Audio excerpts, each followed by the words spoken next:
Are we live? Let me check. We are indeed. Are? And we got our first cat. Yay! Who's the first cat? It's Miss Leia. Leia! Mine won't probably show up because he was very comfy in the bedroom on the bed. So Sunshine's doing some chaos zoomies right now, so she'll probably show up sooner rather than later. Welcome to our July Stitch and Bitch. We have things to talk about. Let's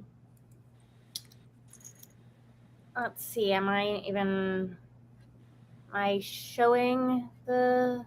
I'm not on the thing where I can see the chat to see if anyone's here. No one's here yet. No one's here. Anyhow. Which means we can just waffle on and say whatever we want. Exactly. For 10 minutes until people show up. Exactly. It's waffle time. No, I'm seeing there are people watching. They're just not commenting. So welcome. We will have cats making appearances. We will talk about books. We will talk about media. If we have time, there is a good deal of off-season figure skating news that I haven't talked about as it's accumulated over the last couple months. And I can regale you of all of my World Cup knowledge via memes, because I have not watched a single World Cup game. But apparently I know everything because like social media has been inundating me with Norway memes. So I still don't know anything about the World Cup, even I though saw some sad memes on Instagram last night. Did Norway lose a game? Norway lost, and they lost to England. What? Their blonde Viking dude didn't, bend the laws of physics? No. Oh. The only good thing about England winning is that Harry Kane didn't score. I was watching the Mexico game, and I'm like, someone give him a yellow card. I don't like his face. And then he got a yellow card. I'm like, someone give him another yellow. I mean, the cards don't mean anything nowadays, since you can just get one revoked by one phone call, apparently. I know! Okay, even I'm aware of that scandal. Yeah. That was a political scandal, so I do know that. Yeah, I feel really bad for that player because that wasn't something he asked for. Like, after the game where he got the red card, like, he made a point of going up to the ref and shaking the ref's hand because he's like, I need to show, like, people that, like, you can be a good sport even when you get a red card that you don't think is fair. Mm-hmm. And it was so sad. I feel really bad for that player. Like, Yeah. And that event will be attached to his name for the rest of time, unfortunately. Yes, probably. Anyway. We should, before we go any further, introduce ourselves. So we're going to go around introductions, and if you're crafting something, feel free to show us what you are crafting. I'm Kelsey. This is my channel, The Fancy Hat Lady Reads, that we are on today. I discuss SFF books on this channel almost exclusively. I am not crafting anything today because I have learned from experience that I am bad enough at multitasking that I cannot craft the same stream that I'm hosting. I did the same thing last time, and I think it was an effective decision. Rachel. My name is Rachel. My channel is Colonati. I mainly read science fiction, fantasy, nonfiction, and right now still a slew of manga because every single one of my holds is coming in. So nice. Lots of manga. And I am frantically working to finish this summer top. I'm working on the first sleeve, and then it will be done. So there's a really good chance I will have it done today, the ends woven in and blocking, so that I can pack it for my upcoming trip, because if it fits when I get the sleeves done, I might even wear it on the plane. We'll see. Nice. I've never traveled wearing one of my knits before, so I don't know, that feels kind of weird. But yeah, Why? I'm getting this done, and I already want to make another one. I am all about knitting summer tees right now because they're smaller than your winter sweaters and they have short sleeves, so you don't get stuck on Sleeve Island. So I'm having a good time right now. All right, Rhea. Hi, yes, I'm Rhea. My channel is The Bookfinch, where I do my portion of hosting these live shows like 3 times a year.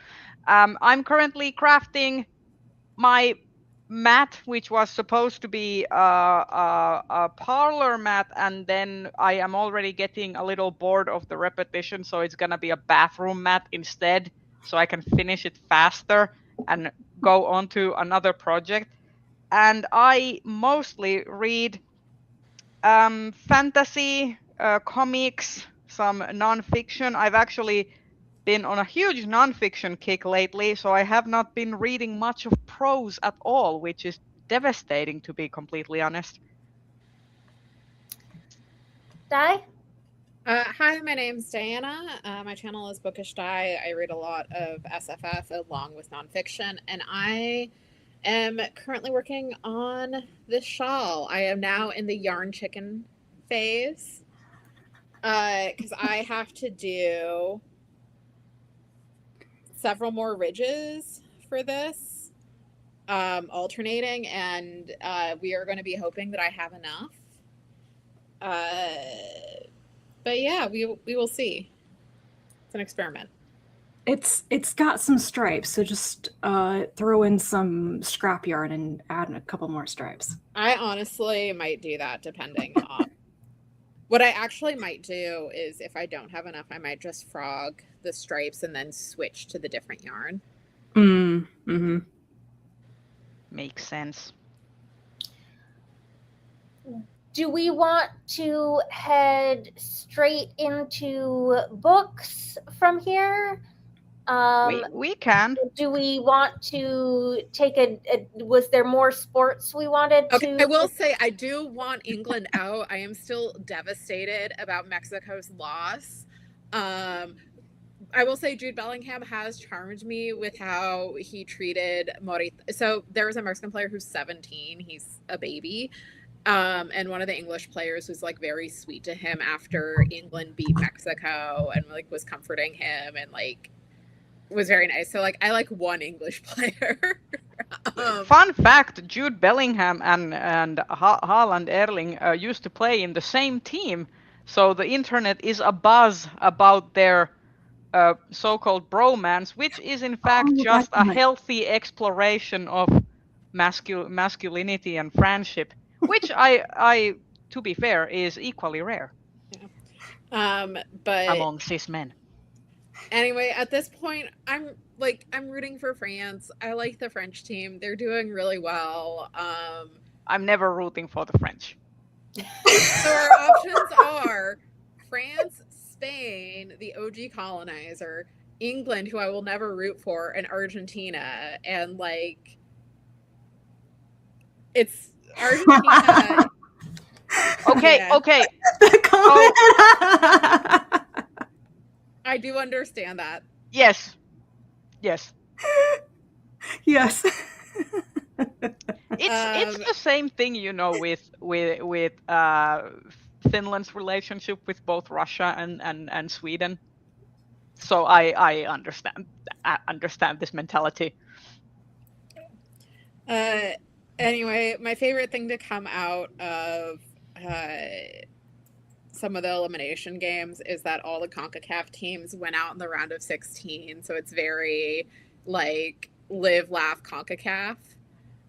So CONCACAF is the soccer confederation that's like North America, the Caribbean, and Central America. So yeah. Okay.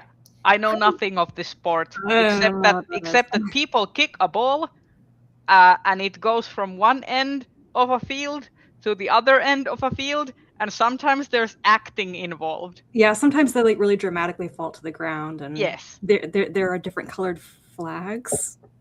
So you have the linesmen, and their job is to see whether or not someone is offside. So offside is an attacker has to be behind the last two defenders. So the goalie counts as a defender, so that way they can't just like camp out by the goal.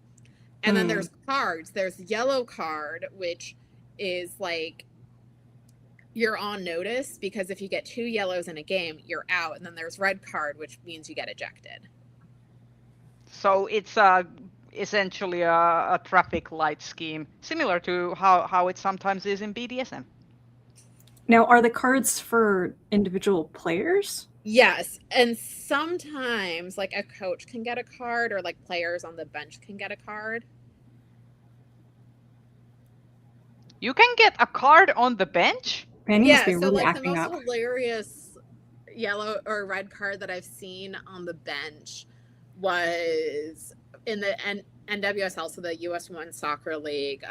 In the Portland Thorns game, their star player Sophia Wilson, she got hurt and she's now Wilson, had just been subbed out, and the ball got kicked towards the bench, and she like was playfully trying to hide it, and the ref was like, "No fun, red card."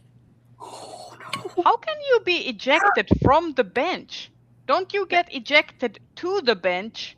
No, When if you're you get a ejected, red card. If you're ejected, you go to the locker room. You don't stay on the bench. Oh. I guess if you're bench, that means they could put you into play. You could be swapped in, yeah. Yeah. Well, soccer is different than basketball and hockey, where like if you get subbed out, you're done for the game. Oh, okay. So people will get subbed out and just chill on the bench, but if you're ejected, you go to the locker room. Okay. I'm learning all these new things about a sport that I will continue not to watch. But Okay, it's exciting. The Women's World Cup is happening next year, and it's in Brazil. And maybe Brazil can get their act together and win a World Cup for Marta before she retires. Okay. Is this enough sports for now? Are we gonna? Yeah, we can talk more about further sports when we get to the media portion. Because my figure skating news segment is going to be long-ish, and I feel like we want to get to books before that. How much books does everyone have? I have a sizable amount, but not a ton to say. I have 3. I also have 3. Rhea, why don't you talk about your 3 first?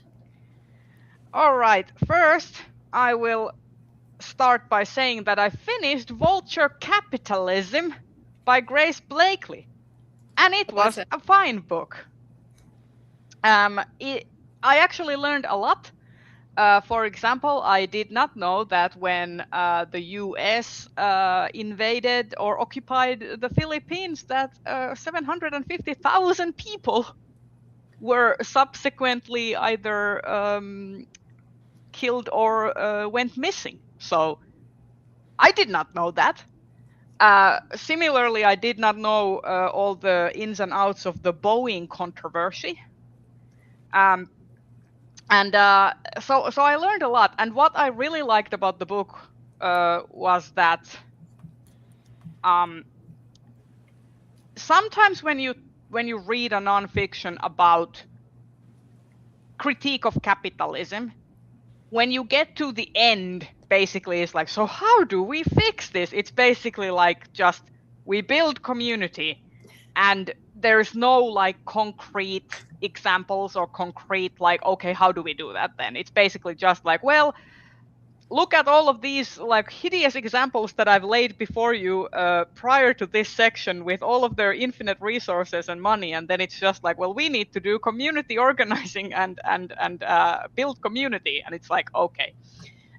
Whereas in this book, she actually focused pretty heavily in laying out like actionable examples of how people have organized, what the projects have been in multiple different countries. So I actually thought that it was a really positive, positive cap to the story, where she actually went like, hey, there are things that people are consistently doing even now, so don't feel discouraged. Like, try to find some like local, like if you want to get involved, like get into the grassroots and start organizing essentially. And she gave examples. So highly recommend the book. It is very textbooky at times. Source list is endless, which is a good thing also sometimes. But I think for the most part it is quite easily digestible in terms of like when you're reading it. Then the other thing, I reread Always Never by Jordan Lafebre, which is a graphic novel. It was a 2023 Eisner Award nominee. And I reread it just to focus on more details of the art, etc. It's such a lovely, like the art style is amazing. Every chapter has a different kind of color palette. Oh. And it's a story that is told from the last thing to happen to the first thing to happen. So it starts with these two main characters rekindling their love affair at the end of the story. And it retraces their history together to the very first moment that they met. So the book starts from chapter 20 and ends in chapter 1. And then in chapter 1, you actually read it when you read it like as you would normally read a graphic novel. You read it actually as if you are you are reversing it. You read it in reverse, and then you can start over and read it again, to you in reverse, but now it's chronologically following the timeline, and it bleeds into the chapter 2 as well. So it's like artistically really cool. The other thing is that I think it's a healthy exploration of like two people who had a very passionate, essentially a one-time encounter, and then they could not reconnect with each other until later in life, and both of them had at that point, like the woman had gotten married, etc., and followed a political career, so they could not be together because she was already married, but they basically had this long-term friendship with some romantic overtones. And then by the end, when she's like ready to retire from her political career, she talks to her husband essentially, and he's like, well, bring him to dinner. So it's like a very healthy exploration of this kind of like, you can have multiple important relationships over the course of your life and love multiple people. I would say that there are parts of it that count as kind of emotional cheating. Your mileage may vary, but I also think that like it was just such a nice book, especially when they talk about each other's like relationships and there's no jealousy. Mm-hmm. Like that I think was the like one of the things that I really like about it. But yeah, this was a reread, and then I am currently reading Empire of AI Inside the Reckless Race for Total Domination by Karen Hao. I just got that out from the library. I'm about halfway through. It's really good. So I work in the tech sector, and I will say that knowing already a lot of the technical stuff of what is happening with AI, how it's being developed, how it's like how large language models work, etc., etc. I will say that this book it's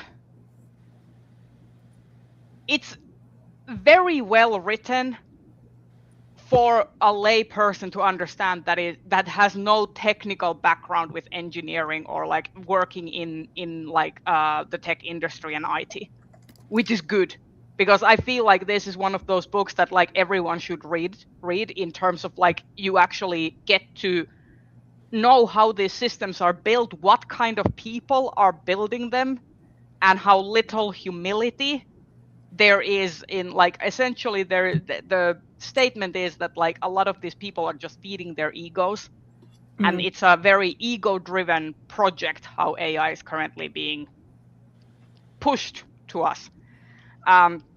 It talks about the harm it does for communities, for example, in the global south with like the data annotation work. So like all of the manual stuff that people need to review the data that is being that these language models are being trained on has to be labeled and annotated by a person, and a lot of it is a very traumatic material, as we all know. So and also the ways in which this technology can be used by people, for example, doing deepfakes and misinformation. And now there's like because like Claude and OpenAI are very good like code assistants, now basically you can be a black hat hacker without technical expertise. Oh my god. So speaking of Claude, did I tell you guys this? So I was Yes, you told us about the Claude boyfriend thing. Yeah, okay, I could not remember if I did. I side-eye that still. Dude, it like really negatively impacted my view of several people I work on within that committee. I bet. But yeah, currently reading this, have been very much enjoying this. Well, I have been exasperated most of the time, but it is good. Would recommend. And because and the other thing that I'm reading is Hope in the Dark: Untold Histories and Wild Possibilities by Rebecca Solnit. This is the 3rd edition from 2015. So originally this book was written and published in 2004 after George W. Bush had secured his 2nd term. So it is commenting about that kind of feeling of hopelessness that a lot of people were feeling during the Iraq and Afghan war, and how people were, like millions of people around the world were protesting, and like there was this impending sense of like things were getting worse. And then this has new content that she wrote in 2015. So this was published before the first Trump presidency. So I will say that reading this now in 2026 is a little interesting in terms of like what is being said, but I think it's a lot of the things that are being said is very apt. So this book essentially talks about how we need to celebrate our victories. So it goes into like countering some of this kind of doomsday feeling that we might feel because of climate change and capitalism, and trying to bring forth like some of the victories that leftists have won over the years, and how long it actually takes to change things, and that we may not feel the impact of change immediately in our lives, but in the course of many years, like those small things become big things, and how you may inadvertently influence someone to make a larger change in their life. So it's like important to like be hopeful and try, essentially.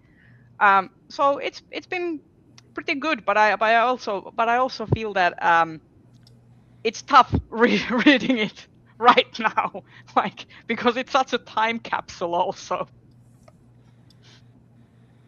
So yeah, that's what I've been reading. Di, I don't think I asked you how many books you have to talk about. I think 6. So you and Rachel both have I have 5. I have 5. You have 5. Why don't you go? All right. So I read 5, but some of them were stuff that I had were books that I had finished that I had been reading off and on for a while. So we have How Long Till Black Future Month by N.K. Jemisin. This is her short story collection, which came out almost a decade ago, I think. Oh my god. Is it really that long ago? Yes, and I also still have not finished it. I've read several stories in the collection, but 2018. as a book. So yeah, 8 years ago. Wow. Yeah. So I would say I didn't hate any of them. There were some that I liked less than others, which I think is kind of par for the course with most short story collections for me. It was really interesting because some of them she's talked about how there's certain stories or like one of the ways she kind of conceptualizes worlds is she'll like write short stories or novelettes and like use that as a way to kind of flesh out world building. So like within this there's 3 stories that lead into like the Dreamblood duology, the Broken Earth trilogy, and then the Great Cities duology. So that was interesting. The first one is her response to Omelas, and it just kind of reaffirms that I do not like Omelas shit. Like, no offense, N.K. Jemisin, Omelas is not. It's one of those things where I'm just like, okay, can we, like, we've responded so many times.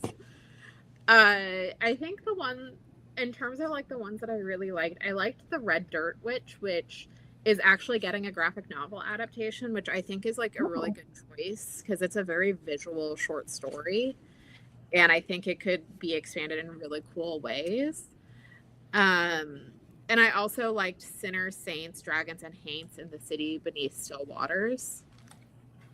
So yeah, I enjoyed it. I'm glad I finally got around to finishing this. And now I only have to finish the Broken Earth trilogy, and then I will have read all of N.K. Jemisin's.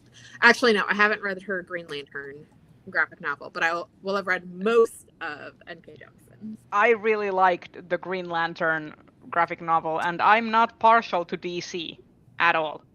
So. And then the other one that I finished was Metal from Heaven by August Clark.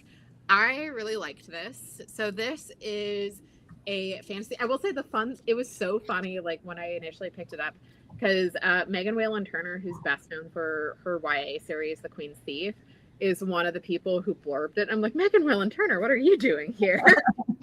So this is a novel that is following this woman, Marnie, who survives a massacre of her family and other workers at a factory who are protesting for better protections.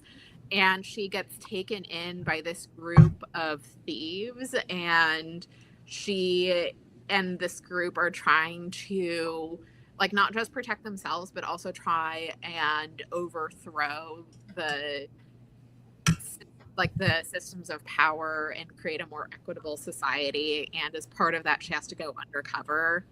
And yeah, I really enjoyed it. I thought this was a really good novel, and the fact that this wasn't on the Hugo shortlist last year makes me even more frustrated with the shortlist that we got, because I think this is a really good example of fantasy really examining like systems of power and how to resist that, and also like what happens when people become enmeshed with them and why they might see like I feel like this is a very like there's a tension between Marnie and this other character, Gossamer, where Gossamer is very like individual feminist, where she's like, you know, I'm going to show that women have power, but I'm going to do it in a way that benefits me, versus Marnie and the community she's in, where we're going to liberate everyone and not just us. And I also like the fact that August Clark shouts out the Wobblies in the acknowledgement. So the Wobblies are the International Workers of the World. They're a labor union who in the late 1800s, early 1900s were like one of the more radical labor unions. And they were like considered a public threat by a lot of capitalists. Which is how you know they were doing good work. Yeah. One of the things I have to say what I liked about Metal from Heaven was that the main character is like unapologetically on the page lesbian. Yeah, it is a very lesbian book. Yeah. And then, okay, so other stuff. I I'm going to talk about the nonfiction one last. I finished The Raven Scholar, which is one of the best novel nominees for the Hugos, and I had fun. I don't necessarily think I'll have it be my number one. And it's weird because I had also read Shroud, and I think Shroud, while I didn't enjoy it as much, I think Shroud was doing some more interesting things than The Raven Scholar was. So it's kind of like I need to noodle on like how I would rank them. It's like personal enjoyment, or are they exploring interesting themes and concepts? So The Raven Scholar, we are following this woman, Nima, who is the High Scholar of the King, and her rival is like, there's like these the trials. I think the trials were the worst part of this book. There's these trials to be emperor with like different factions, and the faction that she's in, Raven, their candidate is murdered, and so she has to find the murderer, but then also has to be the candidate for the Ravens. And there's like other politicking, and there's the eight, which are like gods, and stuff happens, there's magic, and I had fun. But this is a book where, like, when you look, for me at least, when you like squint at the world building a little too hard, it kind of starts falling apart. I also think the trials did not need to be there. I think this book was trying to do a lot where there's like a murder mystery and court politics in these trials, and I think you could have cut out or severely trimmed the trials. And it's one of my biggest pet peeves with trials books. Unnecessary trials that don't make logical sense. One of the trials is them taking a test. That's not a trial, that's just a test. Like an essay? Multiple choice question? Equations? Our character doesn't have to take it because it's the Raven faction test or trial. And so she, like, for your faction's trial, their candidate isn't allowed to participate. Isn't allowed to, or has the benefit of not having to? Like, well, it's so that it doesn't like unfairly benefit them. The trials were dumb. The trials did not need to be there. I will say, like, it is very, like, it was pretty propulsive. Like, once I sat down and like focused on reading, like, I got through like 70% of the book in a day. Well, that is a testament to something. Like, I do think sometimes, like, if a book isn't readable, like, yeah. So it was interesting. Again, I'm not quite sure where I am going to rank it, but like I said, I'm kind of noodling between, like, even though I didn't enjoy it as much, do I rank Shroud for like higher just because I think it was doing some more interesting things with its story. And then I finished Bloodmarked by Tracy Deonn, and that was one that I kind of struggled with because I really liked book one, and this is the second book in the Legendborn series. But this book, and I don't know if it was because like I was listening to it, because like the narrator is good, but it's also like 22 hours long. But I had like such a struggle. Like, I just kept starting and stopping, and I ended up finding on Hoopla an ebook copy just to finish it, just because I was at that point kind of desperate to be done with it. And I think the ending made me very, like, even if I wasn't going to be reading Oathbound for the Lodestar stuff, it made me interested in like continuing on.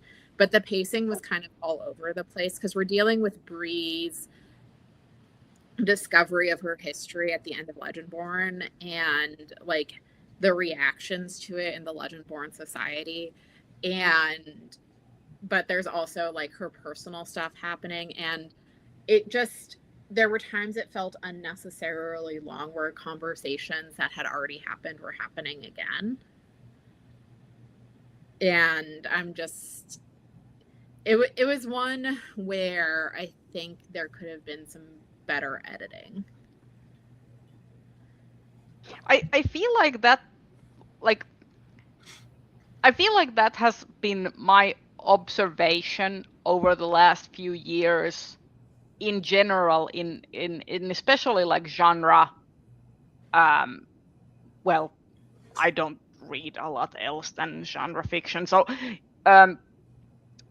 but I feel like there's a kind of dearth of good editing happening.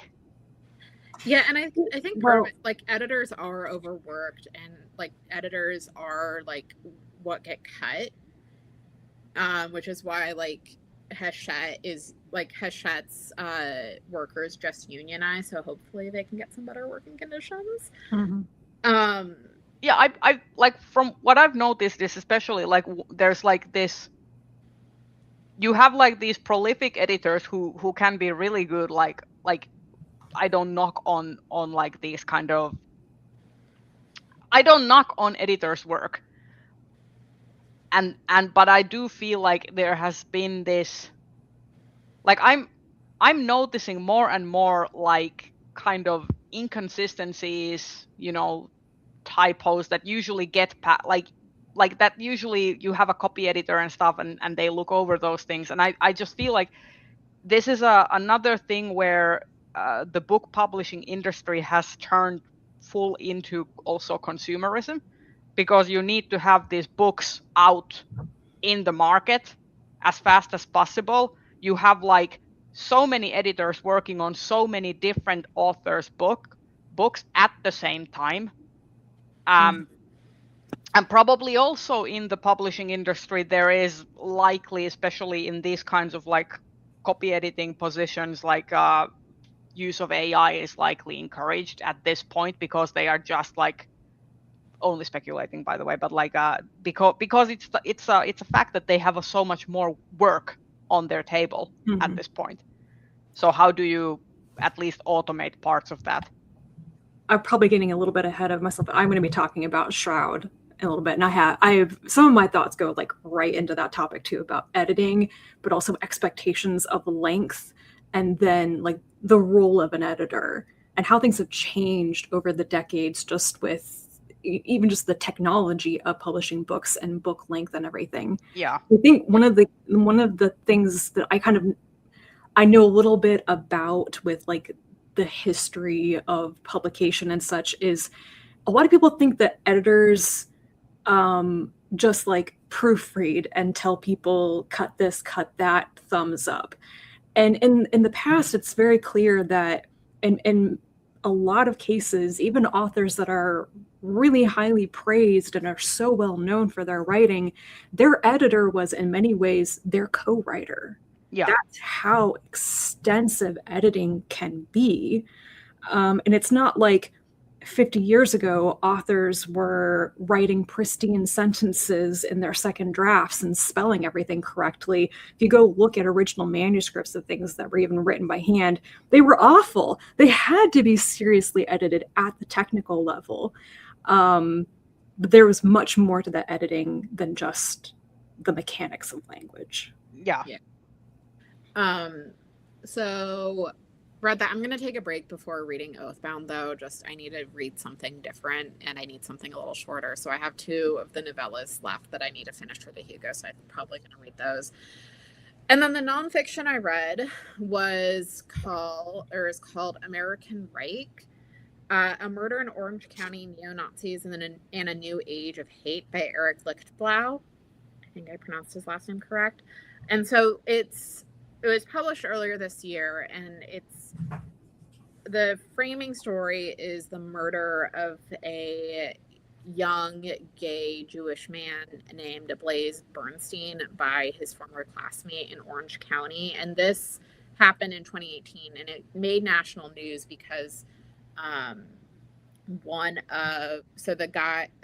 man who murdered Blaise was part of this neo-Nazi group. And so the book talks about the murder, talks about Blaise and Sam Woodward, the murderer, but then it also talks about the history of Orange County, how it became kind of this hub of white supremacy within the United States, and also talks about the resurgence in white supremacy that we've seen since the Obama years and Donald Trump, and talks about like what's happening now. So it was depressing, but it was interesting. I think if you're interested in learning more about the rise in white supremacy recently, it's definitely worth checking out.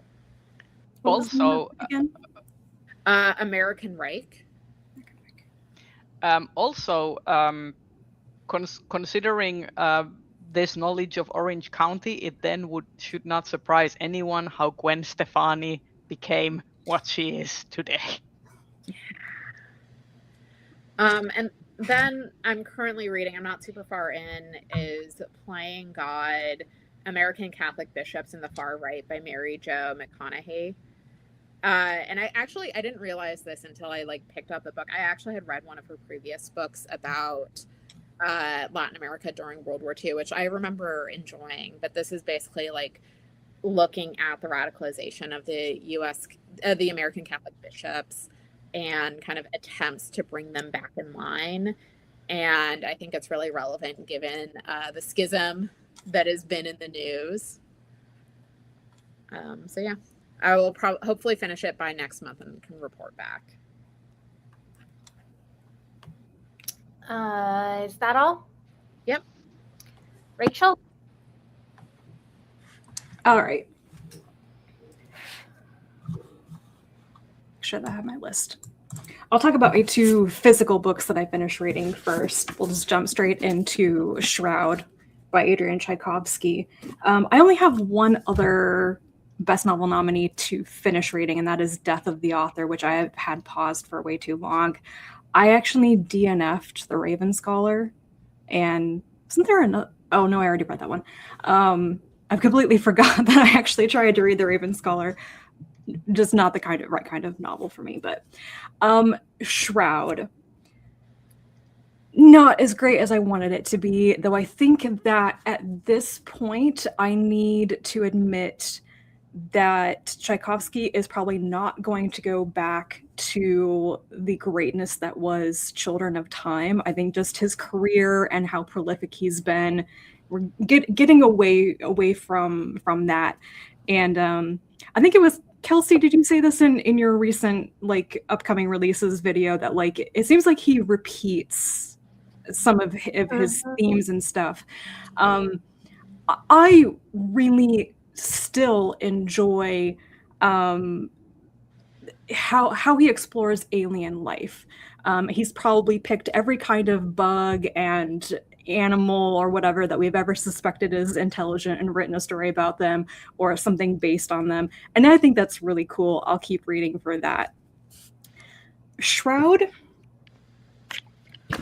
I could not shake the comparison in my head between the majority of the content in this novel and Rendezvous with Rama. And I don't know how many people here have read Rendezvous with Rama by Arthur C. Clarke, but Rama, I don't know if it was one of the first or just one of the biggest examples of this subgenre of science fiction, which is the big dumb object exploration novel. There really isn't a plot to Rendezvous with Rama other than an exploratory team enters an alien spaceship and walks around it and discovers what is essentially a landscape within it that comes alive in some ways as they interact with it.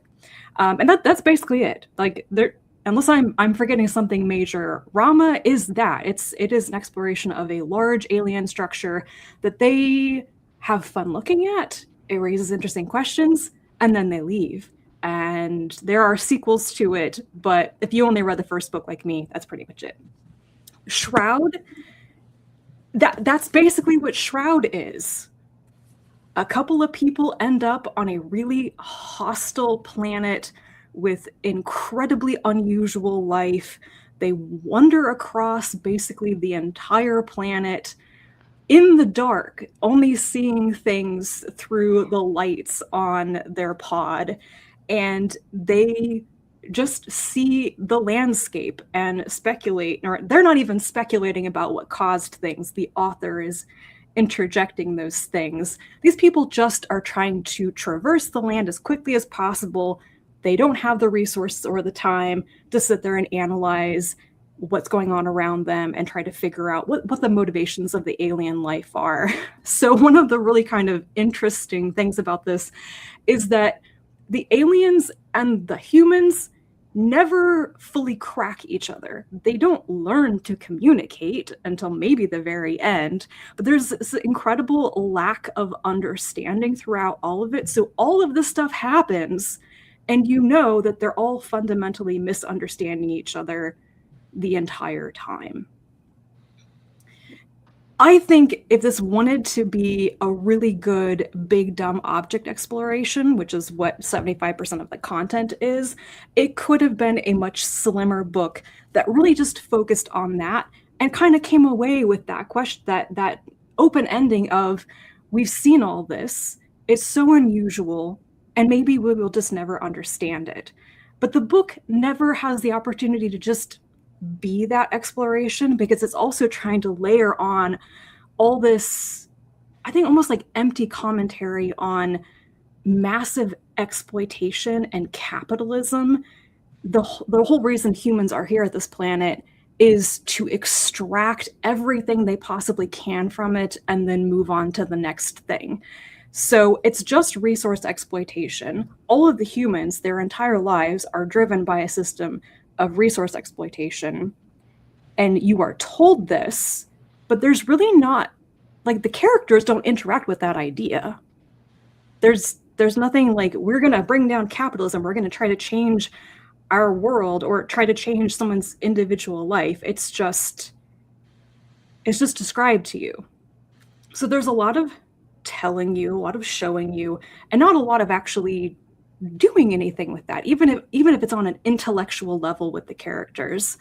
So it's a weird mix of things. I should probably seek out some more reviews of what people have. Rachel, you've frozen. Have we all frozen?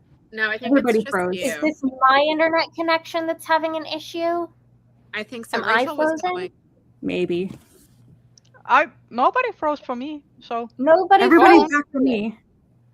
That is very weird, because I'm the host. I would think if I was having issues, everyone would be having issues. I don't know. Okay, we seem to be back, whatever happened. Okay. Odd. I'm not sure. Maybe it was StreamYard. I don't know. Maybe. Anyway, maybe Shroud. it was Tchaikovsky. Maybe. You know what? It was the aliens. Since he is the #1 fan of our stream. I'm saying, if you have read Shroud to the end, it was the aliens. Okay, so that was that. The one thing I read in the past month that I absolutely loved, and this is taking a complete 180, guys, The Other Bennett Sister by Janice Hadlow, which is like straight up Austen literary fiction here. Didn't they make a movie or a series There is about a that TV now? show that just aired that's an adaptation of this, which is why I knew it existed. This book came out like maybe 5 years ago, I think like 2020-ish. I saw like the previews and the trailers for the TV show and thought, well, that seems like it could be fun. I enjoy a lot of Austen tie-in stuff. And then I happened to come across the book, which I didn't know it was based on a book. I had a gift card, so I bought it.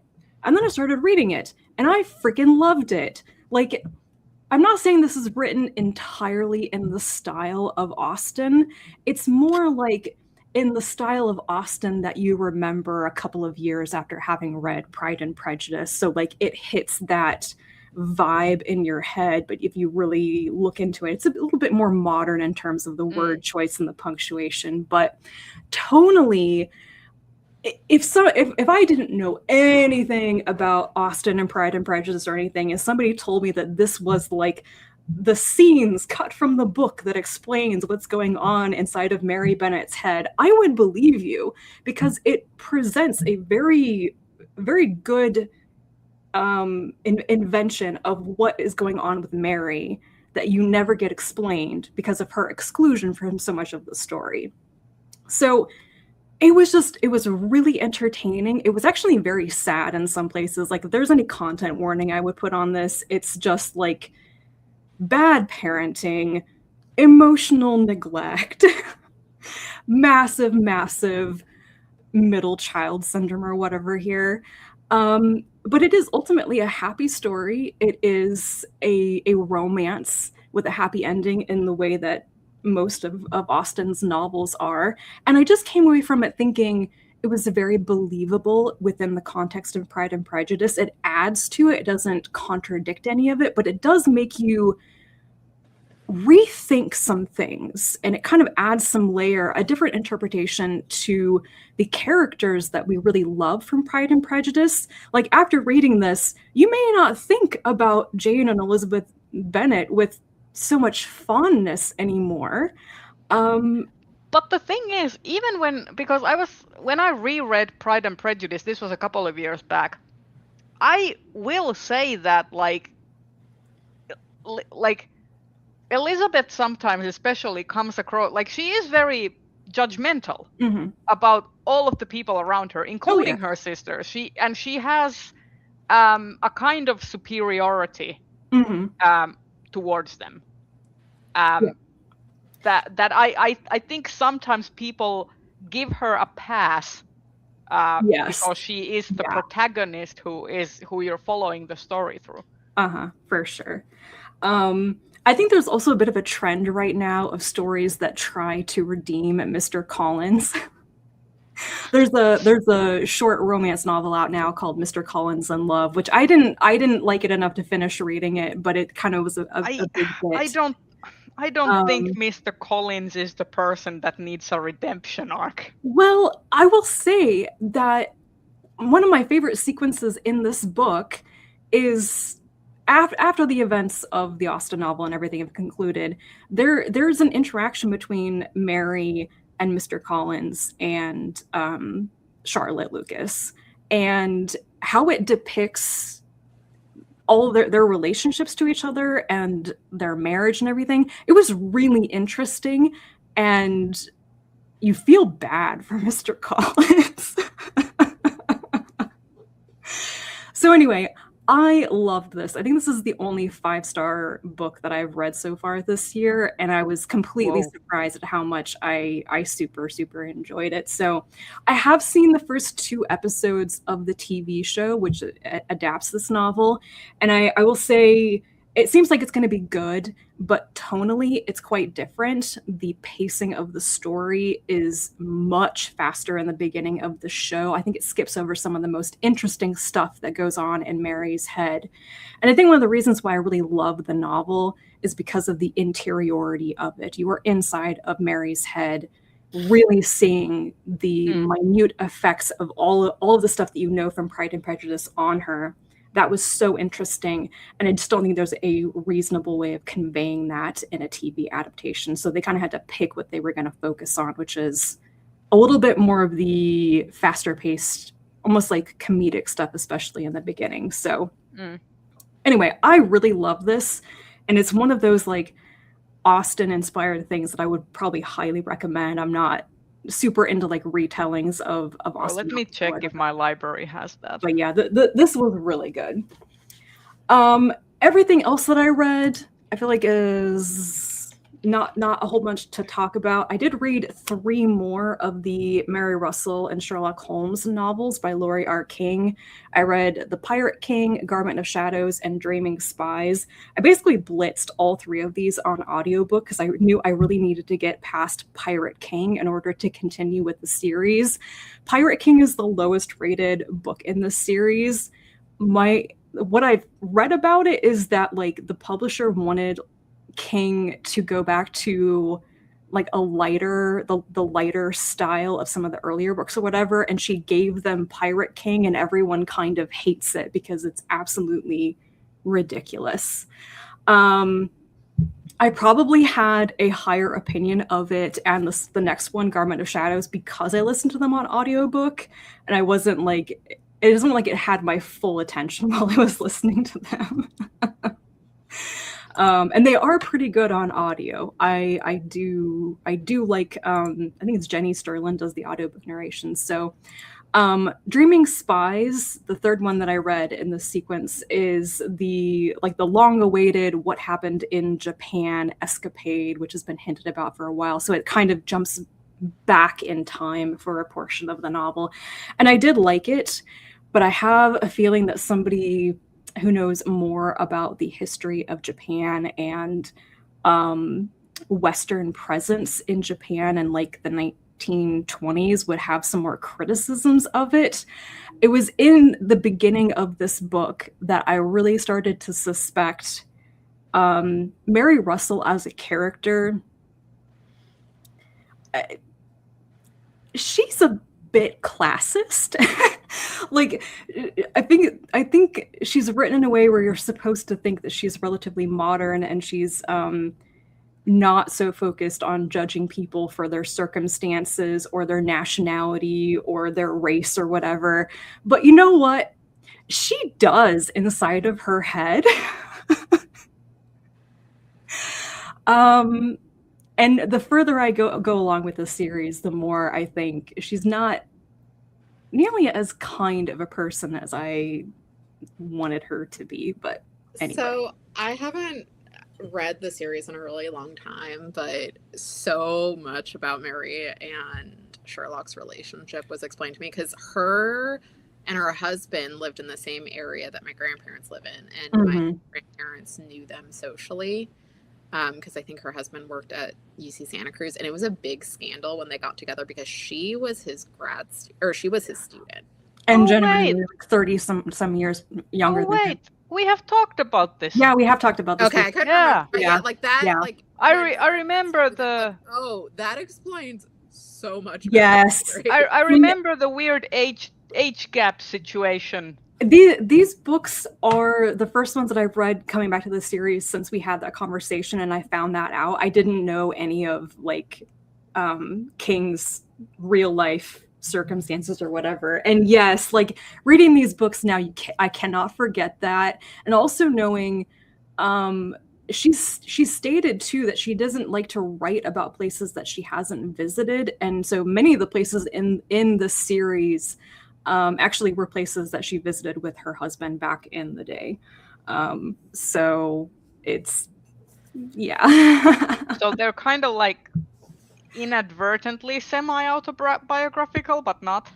I think it's become, I think she's talked about this more in interviews recently, but yes, the character of Mary Russell in some pretty broad brushstrokes is similar to Laurie R. King. The other major thing is Mary Russell in this series is a theology student, and that is the same background that King has. Right, what you know. Mm-hmm.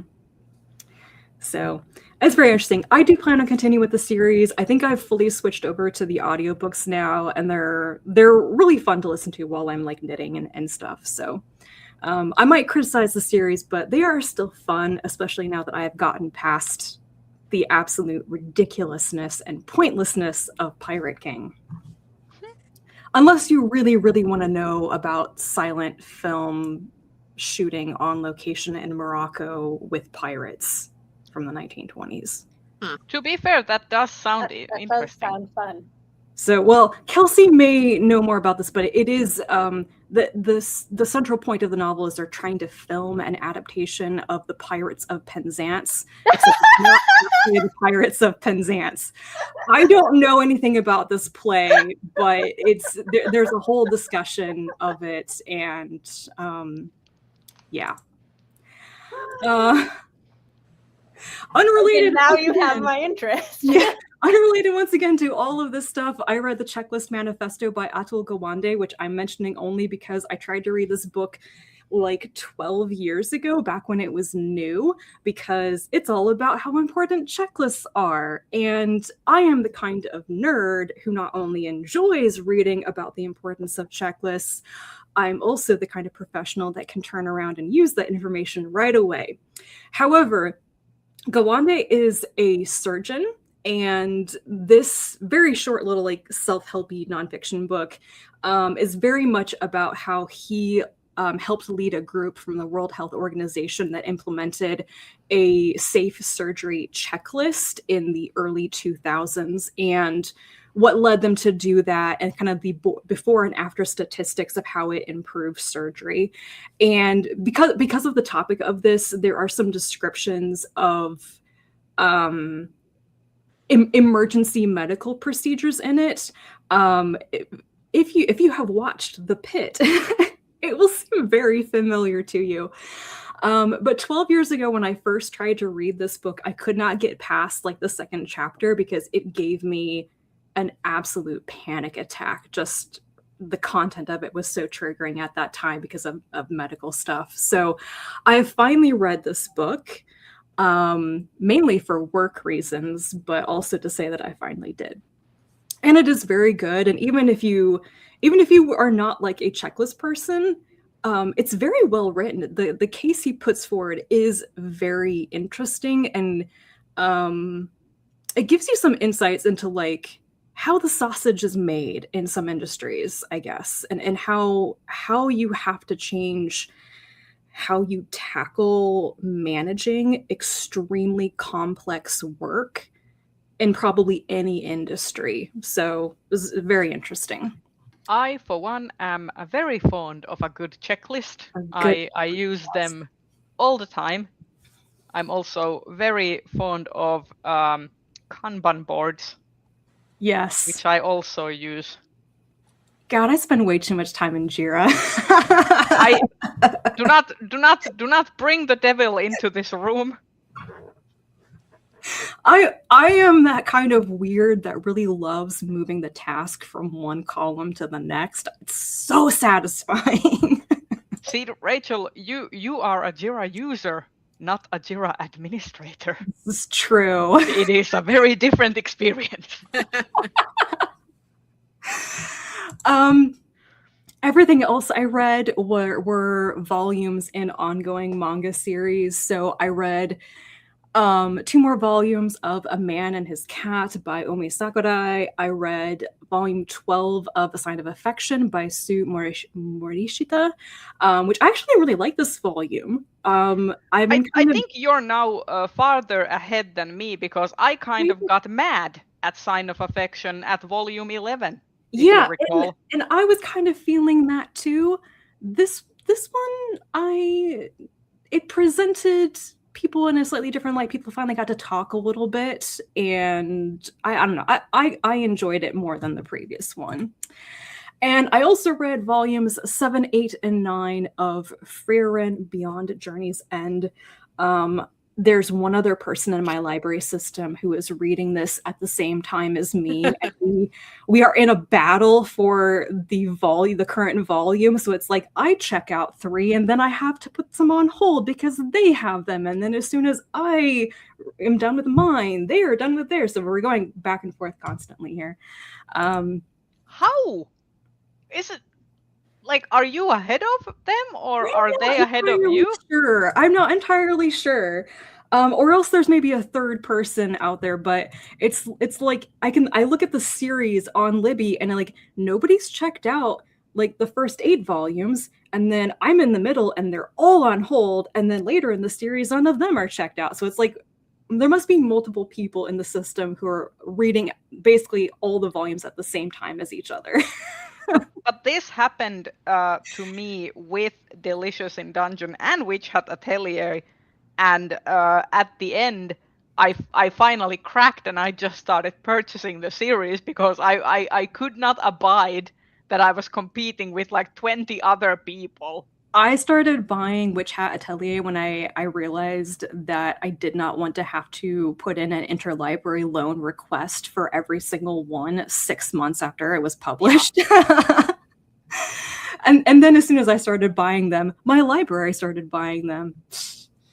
But to be fair, it is such a good series that is also like something that you just want to have. I finally put the first volume of Witch Hat Atelier on hold. Nice. Yes. It's also such put- a good series. I'm also trying to get back into Delicious in Dungeon, so I put a hold on the last volume that I read and the next volume. I was going to get back into that. I have to interlibrary loan them.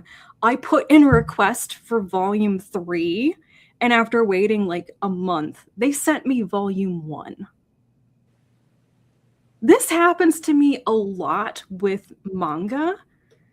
I like have to always put in a special note in my request that's like, please make sure you get this volume.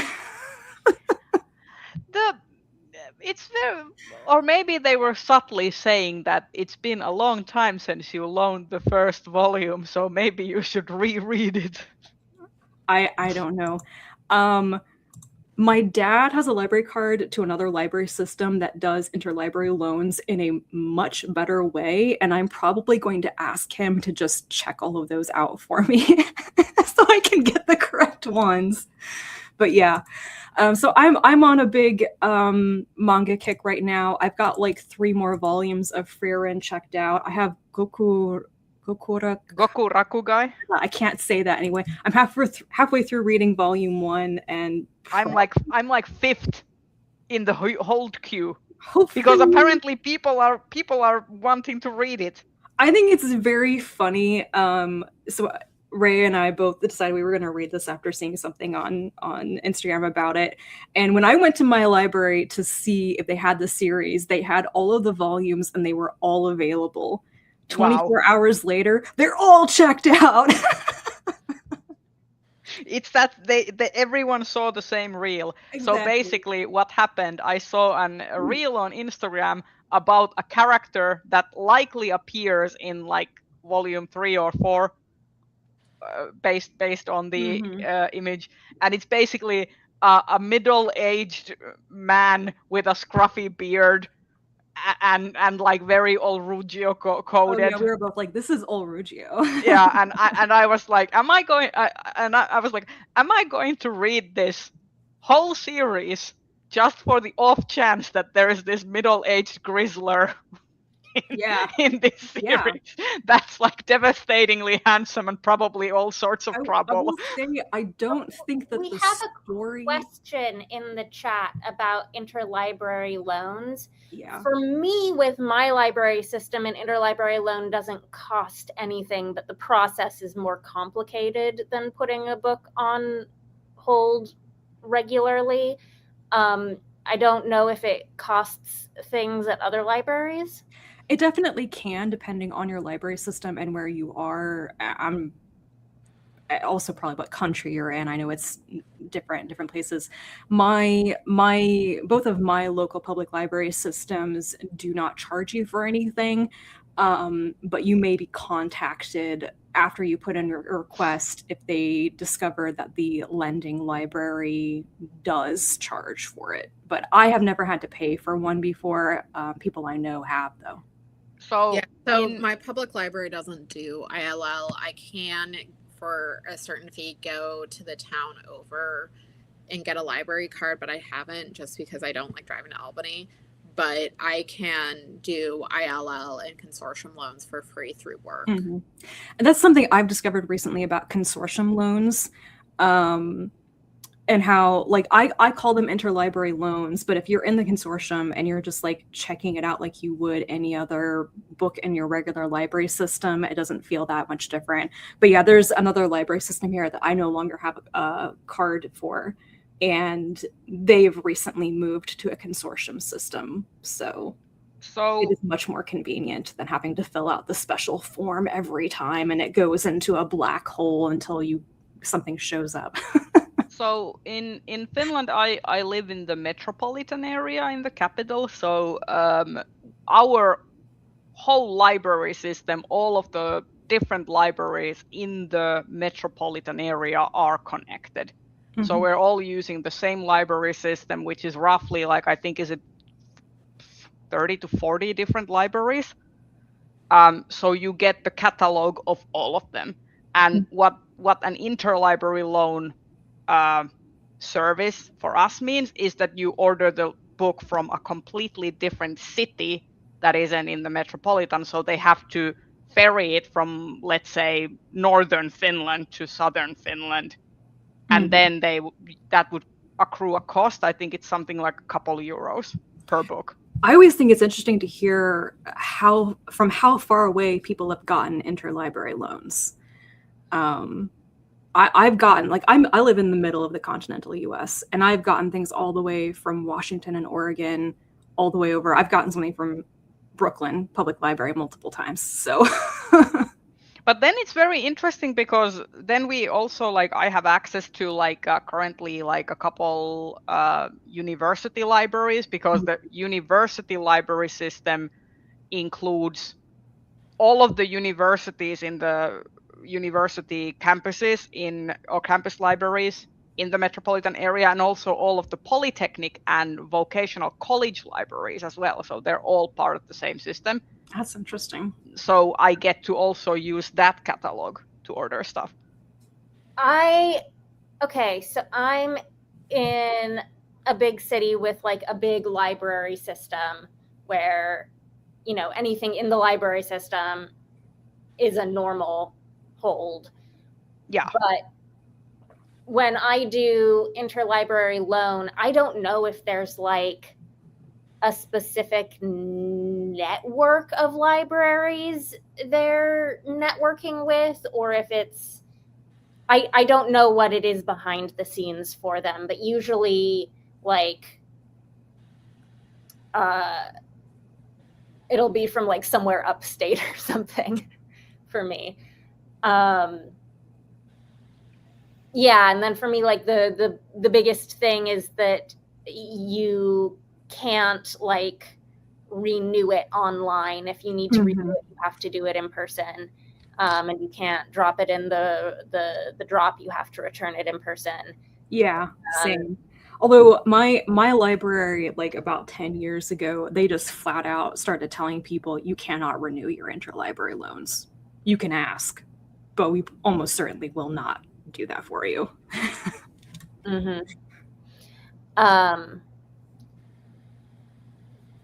Yeah. Did we answer your question, Gorham? Oh my gosh, that is a very Wow. Sorry, I should show the comment we're all wowing at. Pre-COVID charges were very 12 to 15 pounds. That's upwards of almost $20. Yeah. You might as well buy the book almost. I know, yeah. Yeah, that's a lot. To be fair, I've never really done an interlibrary loan. I know that Maya from Maya Reads, she did a bunch at one point when she was reading. I think it was all of the Agatha Christie's and Alexandre Dumas. So there were some rare books that were not readily available, I think. Maya can correct me if I'm wrong, but basically she did a bunch of these, like ordering from a different city. I've never done that because it seems like too much of a hassle. So I've been a consumerist and just bought the thing if I thought that I might enjoy it. So in response to your next comment here, I do not understand why librarians would want to kill off interlibrary loan, because it is, as a book lover, as a library user, it's like one of the greatest inventions ever. I'm sure that it's expensive, and I know that like my libraries here locally, they have a budget specifically for it, which is probably why they don't have to charge for it right now. They can cover the cost of it themselves. But interlibrary loan is awesome. It's so awesome. Yeah, I think the main thing with ILL is shipping costs. Shipping costs have been getting higher. Yeah, and so with ILL, there's media mail, and then also like some states or areas like will create specific, like they'll create their own courier system. But yeah.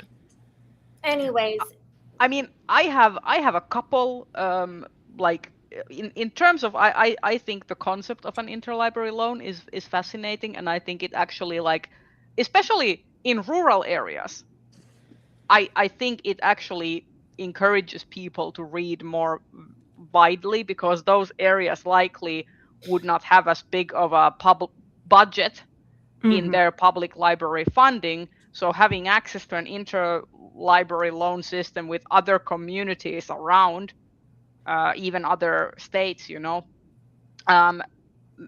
brings more books to the hands of more people. At the same time, abolish book tax, and also abolish the concept of arbitrary licensing fees on ebooks that the libraries have to pay costs for. Those are my 2 cents. Does anybody else feel really super guilty if you check out an ebook, open it up, read a little bit of it, and then send it back right away, and you're like, dang it, I used one of their 26 or whatever checkouts before, they have to buy the whole thing again? I don't know what the limit is now, but it's just, I think it's ridiculous. It's ridiculous. Fun fact, Denmark actually cut their sales tax on books to 0%. Specifically to encourage literacy. And the sales of books actually went up by a huge number, and it has worked, because surprise, when your sales tax for books makes it a luxury good, less people will have access to those things. Yeah. So similarly, on another note, I would say that second-hand items should not have the full sales tax of new items. Oh. So things that have never even occurred to me. These are just a few of the leftist rants that, if I were to ever become involved in politics, I would run with. I want to make sure we're moving, because we've still got all of media to get to. Yes, Rachel, do you have any other books? Nope, that's it. What have you been reading? Okay, I've got 3 books. First is A Drop of Corruption by Robert Jackson Bennett for the Hugos. I am in my reading panic for the Hugos, where I have so many books left to read, and I would rather read literally anything else. And so I'm just forcing myself to read Hugo books. Okay, so this is the sequel to The Tainted Cup, which won last year. Who here has read book 2 in this series? Not yet. That's probably next on my list of Hugo books to read. Okay, so I have a whole written review for this that will end up in a video at some point, so I don't want to just give my review here, because the review will be coming later. I'm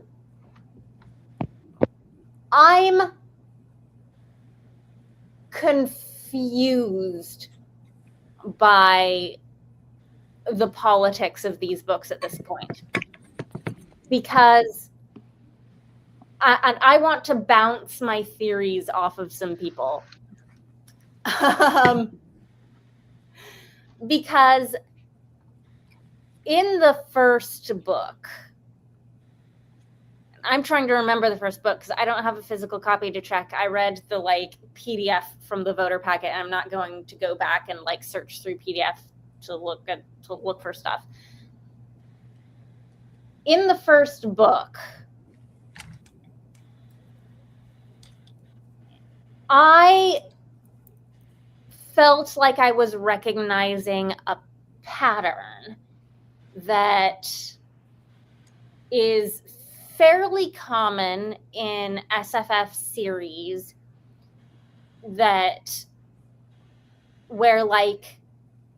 in the first book, the protagonist isn't challenging authority and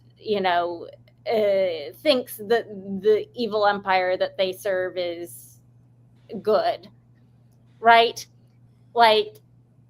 And then I was expecting there would be some reveal that the evil empire was evil. And I think I might have gotten that wrong because I was.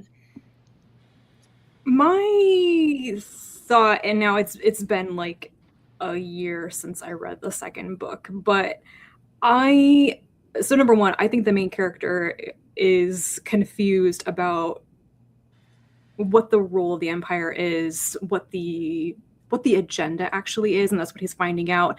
But also, I think a theme of the series overall is kind of, here's what is possible, what can only be done with an empire or with this massive system of government, the infrastructure, but also what is the cost of that? But also, we don't know anything about the actual system of government of the empire yet at this point. And I think that might be because the main character, he doesn't really know. And the thing that's starting to frustrate me is I am waiting for the big reveal of how is this empire actually governed, who is running it, what are they doing. And 2 books into a series that I think is about that, I think is going to be about that, is frustratingly far into a series to have as little information as we have.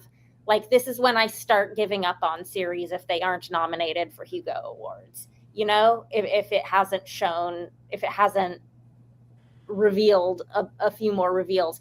Can I bounce a theory off of you? Sure. In book 1, I had a theory specifically because we're told that the Titans that come out of the ocean, they've been getting bigger and worse over time and like more frequent, and the whole justification for the Empire. Yes, Rhea? Question. Is the Tainted Cup a kaiju book? Kind of. I think you can definitely say that Robert Jackson Bennett might have taken inspiration from kaiju. They are. I think the Titan things are weirder than your average kaiju. Yeah.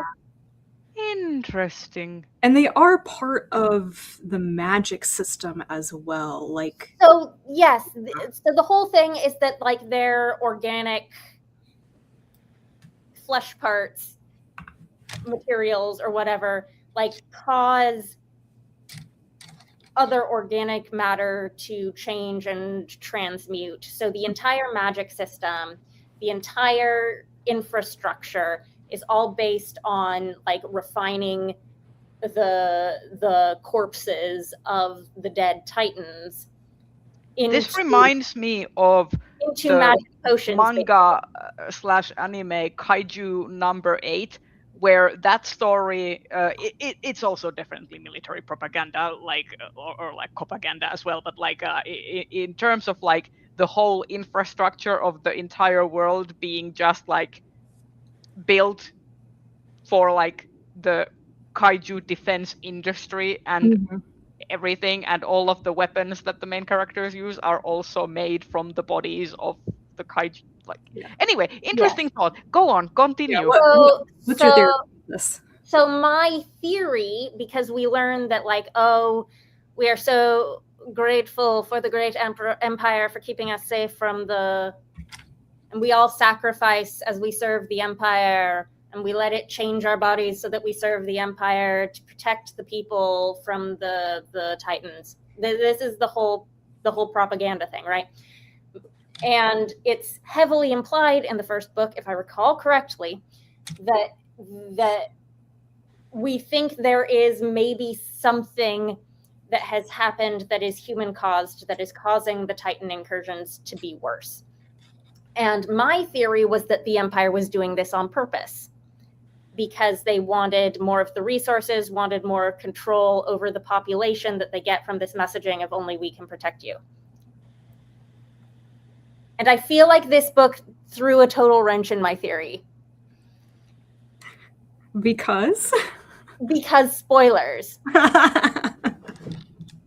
I can't remember what spoilers anymore. So. Because of the whole thing that like the Empire might stop actually being dependent on killing new Titans for this technology in the very near future.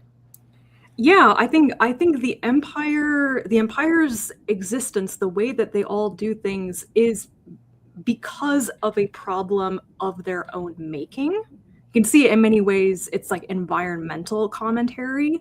You plonk yourself down in the middle of an environment, make problems, but you're trying to exploit it at the same time as it's trying to fight back because you're exploiting it, and then you don't need it anymore, but you still got to clean up your mess or you're going to leave your mess. Is the Empire ExxonMobil?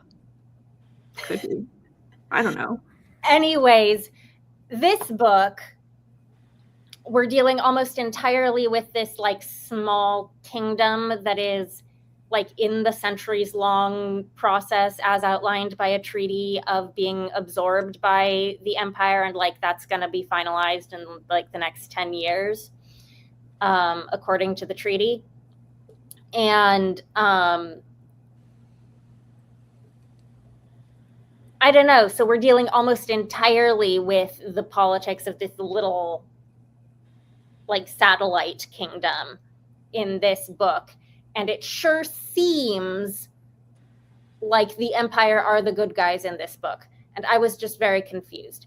And then the like author's note at the end, is all about how, you know, kings and tyrants are bad, no kings, but like the king that the no kings in this book are the kings of the kingdom of the little kingdom that's being imperialized. I'm just because the kings are bad for some people doesn't mean they're not beneficial in some situations to some people too. I mean, these kings were not, because they were oppressing and enslaving their own people, right? And the Empire were the saviors. But they were... Anyways, so and then Anna at the end of the book has like this screed about good government and the point of the justice system, because that's what they are. And as the magical investigators, they're the justice system. And I'm like, is this actually a good government series? Is that what we're doing here? Because I did not think that was where this is going. I thought this was an Evil Empire series. I think it's somewhere in between. I think it's this concept is awful, but also here's the realism of it as well. Would you say that the Empire is bringing freedom to this smaller kingdom? I think it's about economics, not about the people. It's right. As with many other empires, real or fictional. Are bad. The way it's portrayed is that the Empire's motivations are selfish, but the outcome is good.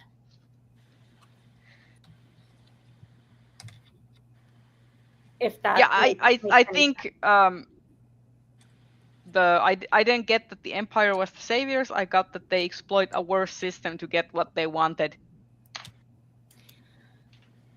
Anyways, I wanted more answers about the Empire by the end of this book, and I was very frustrated that we were still on the outskirts of it. And I'm impatient with this series at this point. I might need to reread book 2, because book 3 is coming out next month, and I've kind of felt at the end of book 2 that like the next book we're going to be launched off in a kind of different direction with my vague memories of what happened. So maybe we are about to pivot into more of the politics as well. Anyhow, but I'm not remembering wrong that we have like absolutely no idea what the actual inner workings of the government are that we've spent 2 books serving. I don't think it's ever been broken down and explained to us. Yeah, like I have no idea what the system of government is. Help. The system of government is empire. Empire with whatever no that emperor. means. Empire with no emperor, which I did not realize until like the end of this book when Anna is like, but there hasn't been an emperor since there sure are a lot of nobility and, Yeah. people with titles and privileges, and it really, really matters where you live physically in the Empire as well. Yes, because the further you are towards the outskirts, towards the sea, the more danger there is from the Yeah. I think, like, for me, I've always been, like, really into the series because I like the mystery aspects. I like the investigator duo type of thing. That's what drew me into the first book. I just thought it had really cool world building that was very, like, environmentally, biologically based in a way that I haven't really seen it since probably Cameron Hurley's really early stuff. The building up the bigger picture of what the Empire is like and why the world is the way it is kind of be like the long-term payoff for the series. Do we know how long the series is going to be? I believe it's only going to be a trilogy. Having said that, if he announces that if these are the first 2 books of a trilogy, book 3 better start giving answers hard and fast, because we have no answers. Is that the point of the trilogy? Because what I kind of focused on is more what's going on with the main characters. Like, I think that one of the big revelations is going to be who is Anna actually, that is kind of like a big answer that I expect book 3 to focus a bit more on rather than the larger scale stuff.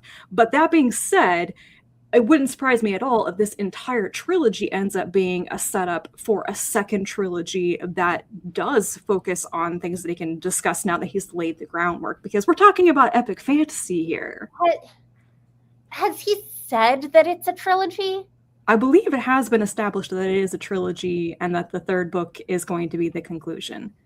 From what I understand, the publication, like the contract is for 3 books. Mm-hmm. These things can always change, though, and like I said, an additional series in the like I've read the current book description that's available of book 3, and it does not look like unless it's way more unless they're really holding things back of what this 3rd book is about. I feel like the 3rd book is not going to answer my questions. I'm not going to judge it based on the marketing blurb. I'm going to read it, but I am very invested in this series, no matter what it provides, which is interesting. This is the first series, the first books by Bennett that I've like really gotten into. So I'm invested because I like the 2 main characters, particularly Anna. Din is there as the window through which we see Anna. Anna is I like it. Though I will say, like, yes, I think he's a good window into Anna. She seems an obvious point of interest because she's physically so unusual. She's such a character. She's so eccentric. At the same time, there are things that Din is learning about himself that are surprising. So like he is becoming a less boring person, even to himself, which I really enjoy.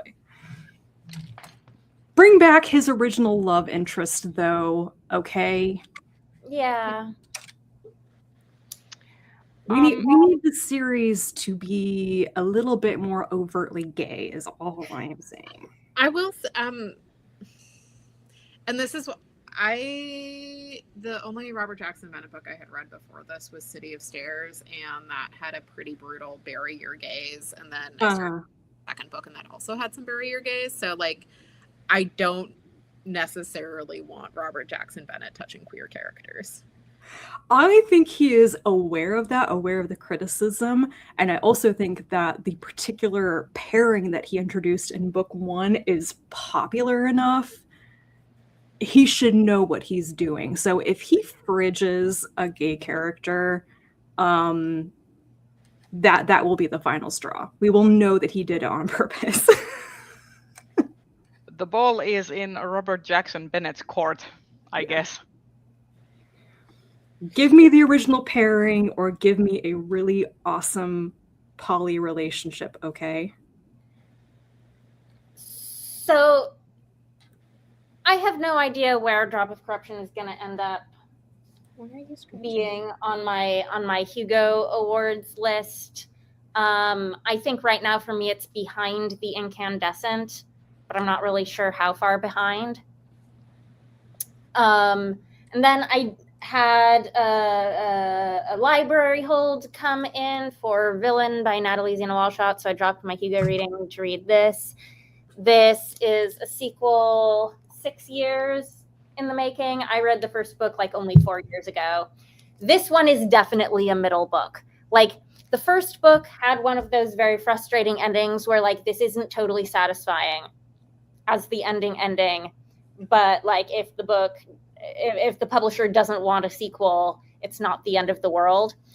This is one of those ones where if we don't get a third book, it will be the end of the world, because that was not an ending. Hopefully the contract was for 2 books. Hopefully it takes her less than 6 years to write the next one.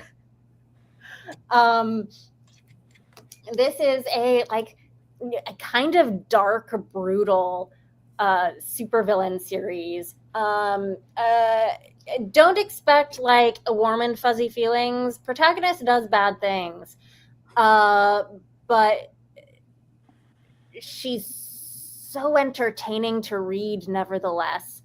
Like, she's a character who just like, this isn't a comedy. Neither of these books are a comedy, but the character herself has a sense of humor that I really jive with, which makes it all the more unsettling when she does objectively horrifying things. Anyways, yeah, I mean, if you want morally gray supervillain stuff, I do recommend these. Also, like, absolutely deeply unsettling bad idea romance plot going on in this. Like, intentionally unsettling. Oh, it's gonna go there, huh? It did in fact go there. Or not. And then it dropped an oh shit moment. Is this series gonna be like, will it have more books in it? It had better, because Okay. because the ending of this book was a cliffhanger. And the timeline between the first and second was how many years? 6. I think. Still less Double check me on that. I think still less time than some authors.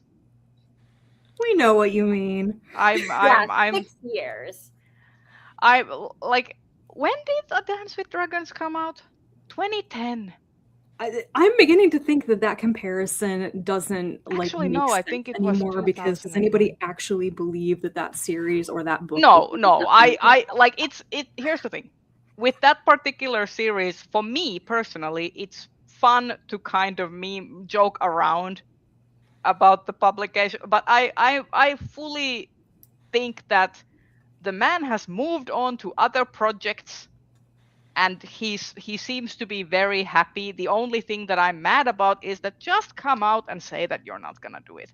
Just give people the closure and say that you're not gonna do it. Just say it. My tin hat theory is that he actually has finished it, but it's only going to be released after he dies, because he doesn't want to deal with the reaction if the ending is anything like the show's ending. No, Winds of Winter is not actually the end of the series, correct? No, but I'm saying, yeah, Dream of Spring would be like that is my guess, is the end of the series is going to only be released after he dies, because he doesn't want to deal with the backlash if the end of the books are anything similar to the end of the show. I think the books will never materialize, but once his papers have been released by his estate, we might get like 2,000 pages of notes. Yeah, here's the thing. I don't want to speculate what may or may not happen around this, especially since the author is alive. But based on interviews and stuff, anyone who is expecting that someone will sweep in and finish the series, that will not happen. No. That will not happen. So I feel like the fandom at this point, and I'm speaking as one, the fandom should make peace with the fact this is a Nana situation. Nana is never going to be finished. Ai Yazawa is never gonna come back and finish Nana. It is very unlikely that will happen. This is the same situation.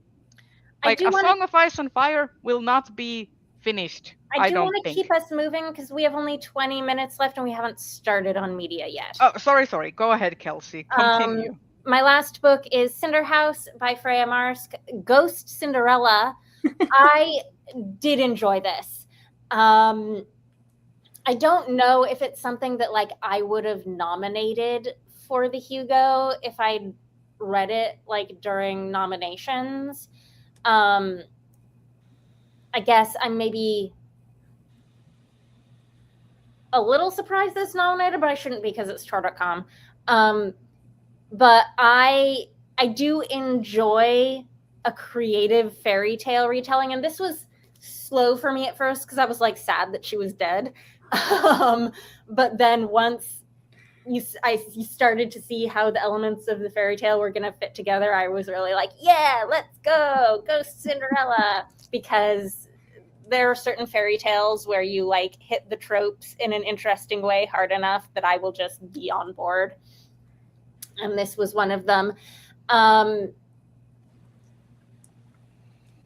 Will recommend for anyone specifically looking for non-spooky ghost stories. I feel like that's a very specific niche that I'm starting to like accumulate a decent list of books I've read of like non-spooky ghost stories. It's a thing. So this is going on my list of non-spooky ghost stories. Is Tamsin on your list? Yes. We buddy read that, remember? Yes. Of course it's on my list. I still have very fond memories of Tamsin, though. Like, I like Tamsin. And then I am currently reading Death of the Author. That's what I'm reading right now. And we can move on to media. How much media do we have? I think I'm going to go first because aside from the figure skating drama, I only have one thing. I don't really have anything, so. I have a couple things. Okay. I only have a video game that I've been playing, but that's it. Okay. So my one thing is I watched the Superman movie because it's Hugo nominated. It was fine. Superman movie? Yeah, the James Gunn one. That doesn't narrow it down for me. Sorry. It's the one that came out last year. It's the one that's nominated for a Hugo. Oh, wait, with the new Superman and the... Yeah. The new one, which James Gunn directed.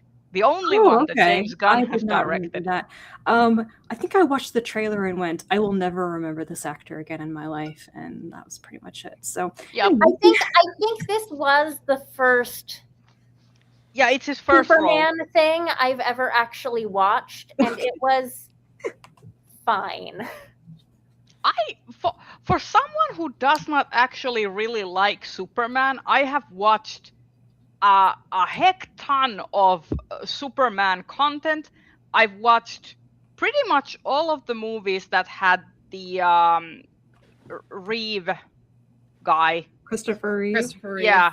And then I watched one of my fond childhood memories was the Lewis and Clark TV show. Let's not talk about what became of the actor who played Superman in that one, but that I have fond memories of that show. And then, of course, Smallville. Let's not discuss about certain actors in that show either. But for someone who does not even really like Superman, I've seen a lot of Superman, except this one, and I don't plan to. I'm not gonna watch it. Rachel, you said you had nothing, or you had something? I do not have anything other than continuing my Apothecary Diaries rewatch. So, Di, you had one thing? Instead of finishing Expedition 33, I started Assassin's Creed Origins because several friends were starting Assassin's Creed Odyssey, and I'm like, well, I want to play that, but I never actually played Origins, which is technically like the first one in the mythology trilogy. That's Origins, Odyssey, and Valhalla, and like kind of Mirage. But so I started it, and it's interesting to see because I have only played Odyssey and Valhalla, like kind of how it started. But whereas Odyssey and Valhalla both have like RPG elements, Origins doesn't so far. So it's really interesting to see it as kind of them prototyping stuff that gets used later on. And also the map is like significantly smaller than either Odyssey or Valhalla, which had like just massive maps. It's interesting. I will say Bayek is not on the same level as Cassandra and Eivor, but I'm still having fun being stabby. And then I lied. I started rewatching Leverage with the commentary on the DVDs, and one, it is really nice to see TV that is like lit well. Isn't it though? But also like there are certain things like I feel like when we talk about like peak TV and like TV that explains an era, like we always talk about like The Wire and The Sopranos and Breaking Bad, but I feel like Leverage deserves to be in that conversation and isn't, because I feel like it's talking about a lot of issues that we're still dealing with in terms of corruption and rich acting with impunity. And like seriously, one of the worst lines in the entire show is buying a congressman is the cheapest investment you can make. And so true. It is. Like it's like lobbying is chump change for like a lot of these companies. Anyway, Leverage, good. I love Leverage. Rhea? Okay, so do you want to hear the good or the bad first? Bad. Okay. I want the trash. Bad with an asterisk though. So I watched the movie Companion, which is relatively small budget indie-ish film about a robot girlfriend. One of those movies. Who finds out that she is a robot girlfriend when her boyfriend mods her to execute a crime, like essentially execute a murder, so he can fraud a bunch of money. And it is a treatise on misogyny and the way, essentially the way women are conditioned to placate their romantic partners and essentially mold themselves into a kind of caricature for the male for male titillation. It's like it's about a robot girlfriend. It's not actually about robots. The robots are there just as the allegory, but it's very heavily talking about like relationship dynamics and how toxic they can be. I thought that it was okay. Here's the thing. I have watched a better movie with a robot girlfriend who explored the similar topic of humanity and essentially how women exist in society. And that movie had Oscar Isaac in it as well. So that was exactly. So that was already a huge like boost. Oscar Isaac dancing scene still lives rent free in my brain. Companion is not Ex Machina, and I think that Companion it tries to be comedic. So it has, for example, the actor who plays Guillermo in What We Do in the Shadows, and it has Jabuki Young White, who is a comedian, also in a small role in the movie. So the movie is essentially a dark comedy, or it tries to be. but where Ex Machina managed to commentate on the sexualization of women without ever really showing the main characters engaging in sexual activity with each other. Companion actually takes really cheap shots by purposefully showing kind of the sexual nature and the exploitation of the robot girlfriend for laughs, which I thought that I was like, this isn't funny. I'm not being I don't think I'm being like a prude about it or anything, but I just don't think that it's funny. And the fact that the makers of the movie thought that this is funny, that's people's reality. Like, so there were parts of the movie where I was like, yeah, some of this is good, but there are some parts that make it just like you just like you disengage immediately when those scenes come on, because you're like, oh, I'm supposed to laugh at this. I can't laugh at this. But yeah, it is on Netflix, at least on the Finland side. It's fine. I'm quite happy that I did not go to watch it in the movies when it was coming out, because I was thinking that I wanted to see it in the movies. But considering my reaction to it, I'm glad that I waited until it was on streaming, because I was like, I'm happy I did not pay for it in that sense. The other thing I've been watching Fruits Basket, the new series, the new adaptation, which I never actually finished. I somehow kind of paused on it in like maybe episode 4 or something when it was airing, and I had to wait for the episode. Like, it's the new one, but it started airing 7 years ago. Yes, but considering the first Fruits Basket adaptation was one of the first things I watched when I was getting into anime back when I was in like high school. Mm-hmm. So it's the new one.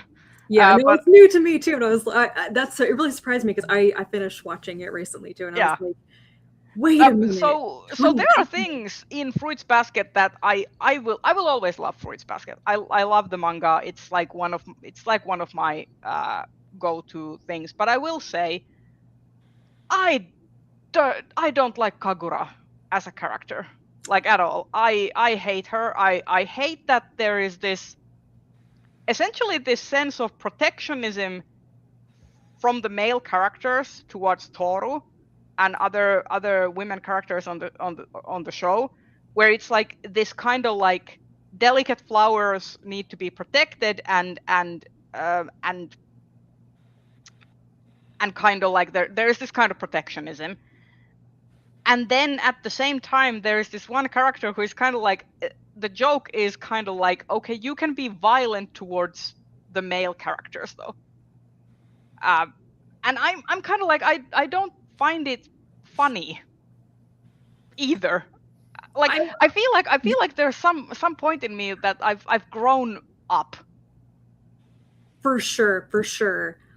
And maybe this partly like the translation to anime, like to being animated, but a lot of the like more over the top comedic stuff, especially in like the first half of the series, does not hit the same way it did for me way back in the day. It just isn't as interesting, and I don't think it's as effective. I don't think it's as funny. Yes, and I also think it's so outdated. It is dated. I now find that, like, because the source material was written in the early aughts, like early 2000s. So this is like we're looking at a 7-year-old adaptation of like a 20-year-old series, a little over 20-year-old series. And references, like the whole Jason a bear thing or whatever, is like, that is so old. Like, I had to have that explained to me when I first read it. Yeah. But yeah, I'm still enjoying it. I feel like I am enjoying different parts of the show than I was enjoying when I first watched the old one, or when I first read the manga. I really enjoyed seeing more of the darker moments being adapted. And part of why a lot of the comedic stuff with Shigure doesn't really work for me anymore is that once you've read the series, once you know about the series and how his character ended up, it's not really funny anymore. It's like, this guy's messed up. But I really enjoyed getting to see the animation of seeing the other side of Shigure and his twisted ideas. I will also say that someone needs to calculate how much money and calculate also for inflation every single set of new furniture, screen doors, and TVs that gets broken in the early half of the first season. We don't actually think that Shigure was paying for that, right? That was coming right out of the Soma Estates Fund. Yeah. But I'm just saying they have a new flat screen TV every time someone breaks it, and a new mahogany living room table. Like, someone needs to calculate how much money that is. They break so many roofs. Do you know how expensive it is to get your house reroofed? yeah, exactly. Roofs, screen doors, tatami mats, everything, and it's an old house. Like, it's probably one of those houses that requires a special contractor because it's a historic property. Oh, probably, maybe. Anyway, that's it for me. Okay, so we've got 5 minutes left to speed run the figure. I'm also okay to go a little overboard if it's fine for people. I can't stay super long. Just I have some stuff I need to get done this afternoon. It's fine. We're gonna power through the figure skating drama because I feel like there are very few people here who care. I'm here for the highlights. Give me the drama. I think this will be fun. But do we want to hear about the Russians, the synchro, or the ice dance partnerships first? Somebody tell me what the heck the synchro thing is. Synchro 9 is a brand new discipline that has not yet had any competitions and is being added to the next Winter Olympics. Yes. Wait, there's not been any competitions? No.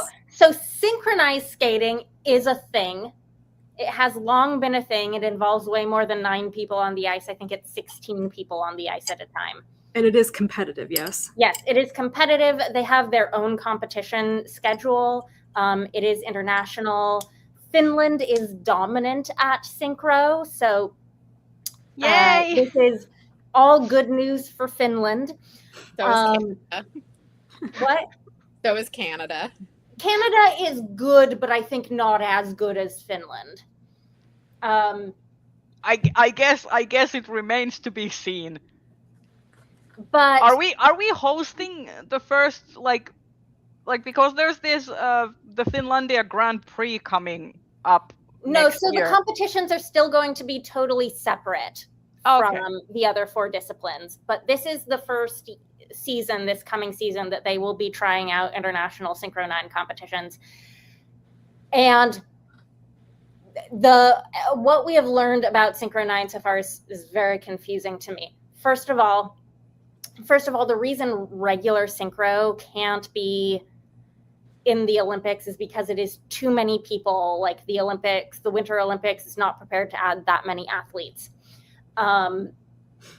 So Synchro 9 is the compromise that is getting synchro into the Olympics.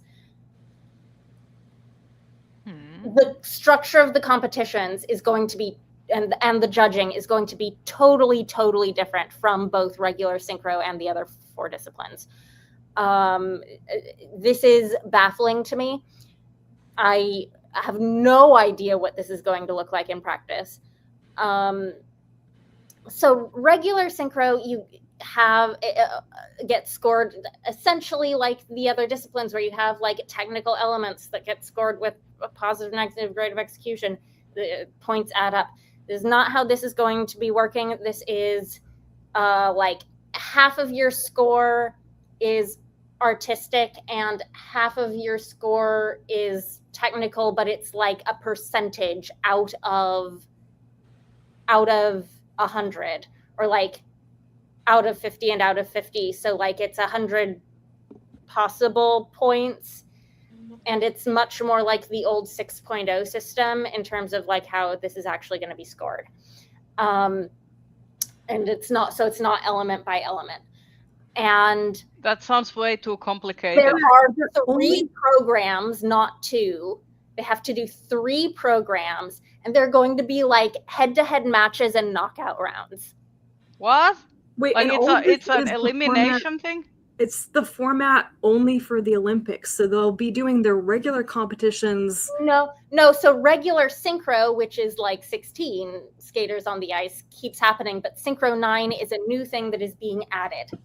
And we are now going to also have regular Synchro 9 competitions in order to build up this discipline, build up excitement for it, try to learn how the rules work. They didn't really add synchro to the Olympics. They just invented a subgenre of synchro. They invented a new discipline of synchro to add to the Olympics, and it is called Synchro 9, yes. Well, Is this similar to when in ice dance there was there solo dance at some point? Solo dance still exists. Solo dance was actually only very recently made an international sport with like international ISU competition. Solo dance not only still exists but is on the rise. Yeah. So probably because you don't have to marry anyone needing citizenship.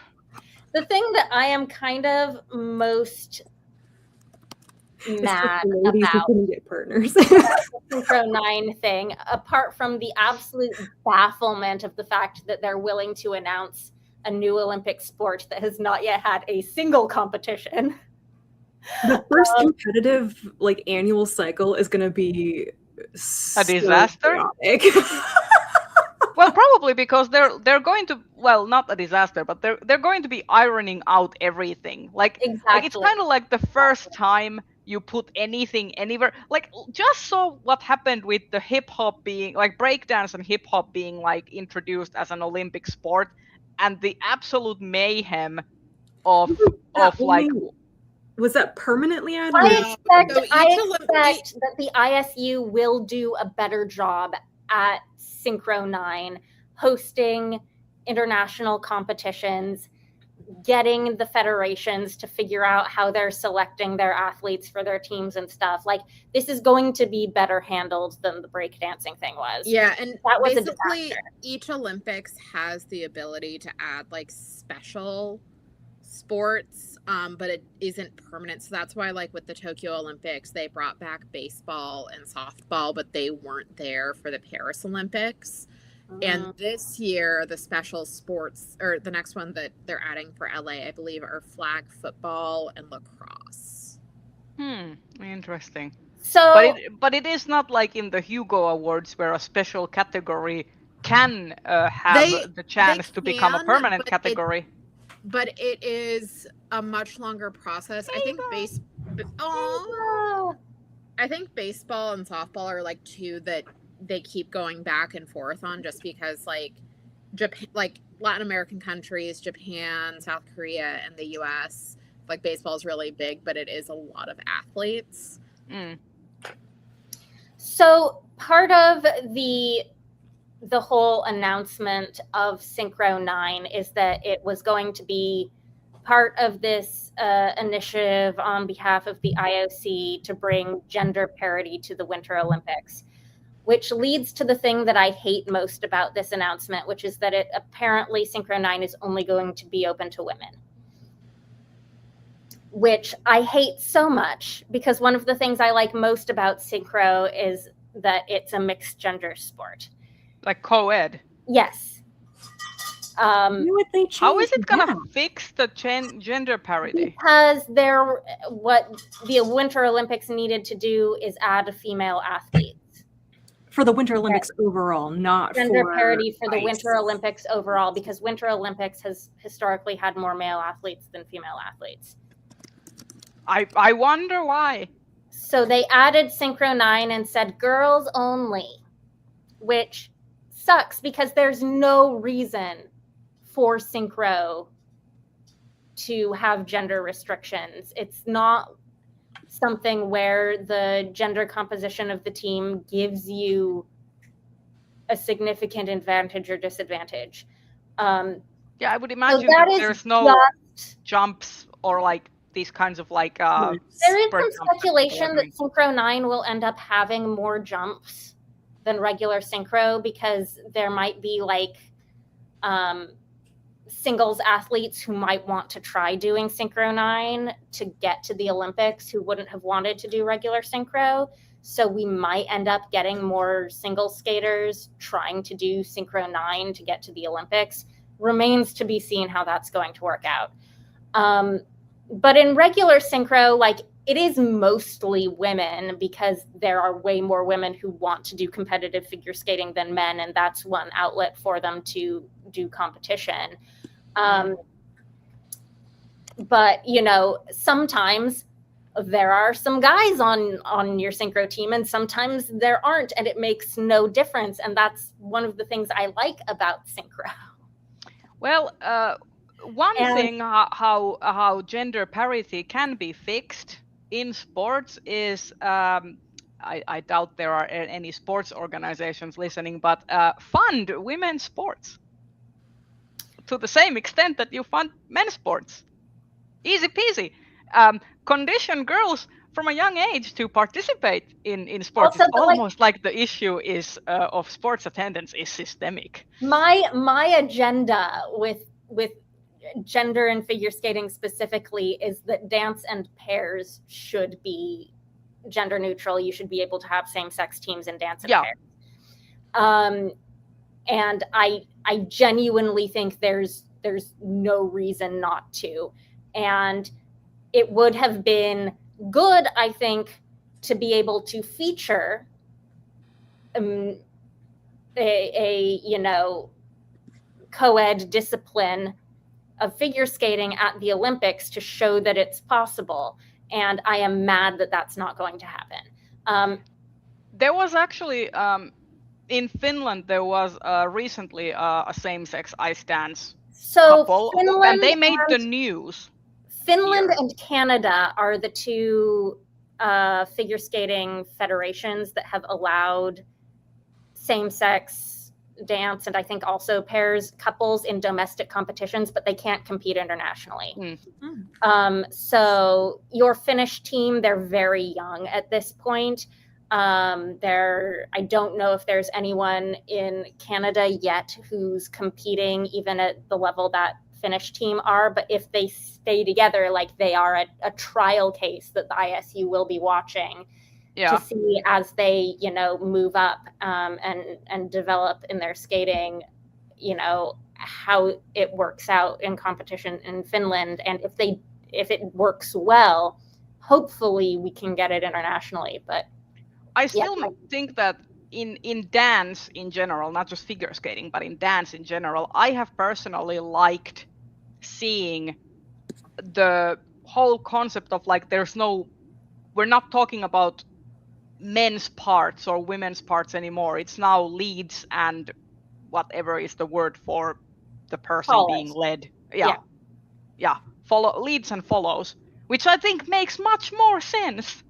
Yeah. Is this leading into ice dance drama, or do we want to do Russians first? I have to leave in like 5 minutes, so.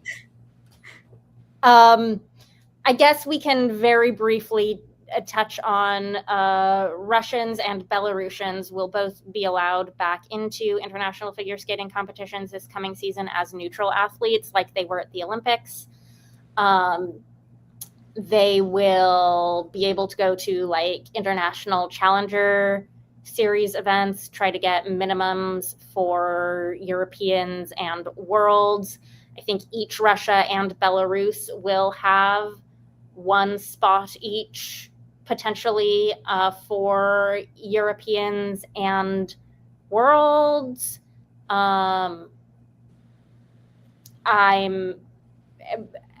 the thing that is kind of pissing me off is that even though they're neutral athletes, they will be able to earn more spots for their country's neutral athletes at the next year, which that doesn't make any sense to me. Like so if you're not representing Russia, how are you earning more spots for Russia next year? Yeah, So they get to do what they would usually do. They just don't get their flag on it. Right, exactly. And there will be some neutrality requirements that may keep some very high-profile athletes who are very high-profile Putin supporters from being eligible to compete. As Dai needs to leave in the next couple minutes, should we at this point do like a round of what you are excited for, etc.? Yes, Rhea, do you have something you're excited for? I'm gonna let Dai go first. New Silvia Moreno Garcia comes out next week. It's a set in the 1940s. I'm really excited to get my hands on it. And that's the only one that I have pre-ordered right now. But there's some stuff in August that I'm looking forward to, namely the new Leslie Penelope and then the new T Kingfisher. New T Kingfisher is also on my list. Yeah. Oh, the new T Kingfisher that's coming out, is it the Astarion book? No, it's the sequel to Swordheart. Okay, because the Astarion book is coming out, I think, in late August or early September, and I'm really excited for that. I'm gonna get the audio because Neil Newbon is going to be voicing it. And Dai, where can we find you on the internet? You can find me mostly on Blue Sky at Bookish Dai. I have been watching the World Cup, Men's World Cup, and other sports and Leverage. So I will see you all later. Bye. Bye.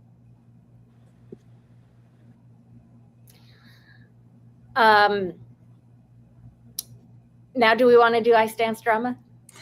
We can do I Stance drama. Yeah, I'm gonna have to jump off in probably 2 minutes as well. So. Okay. Lightning round I Stance drama. Shoma Uno is doing ice dance with Marin Honda. They will compete. If you don't know who Shoma Uno is, he's like a 3-time world champion. 3-time? 2-time? How many world championships did Shoma Uno win? Anyways, he was a big deal in single skating. He retired. Marin Honda, his girlfriend, also former single skater, someone who didn't reach that level of like international fame as a single skater, but has fans, is well loved for her skating skills. People think she'll be good at ice dance. So big deal for Japan ice dance.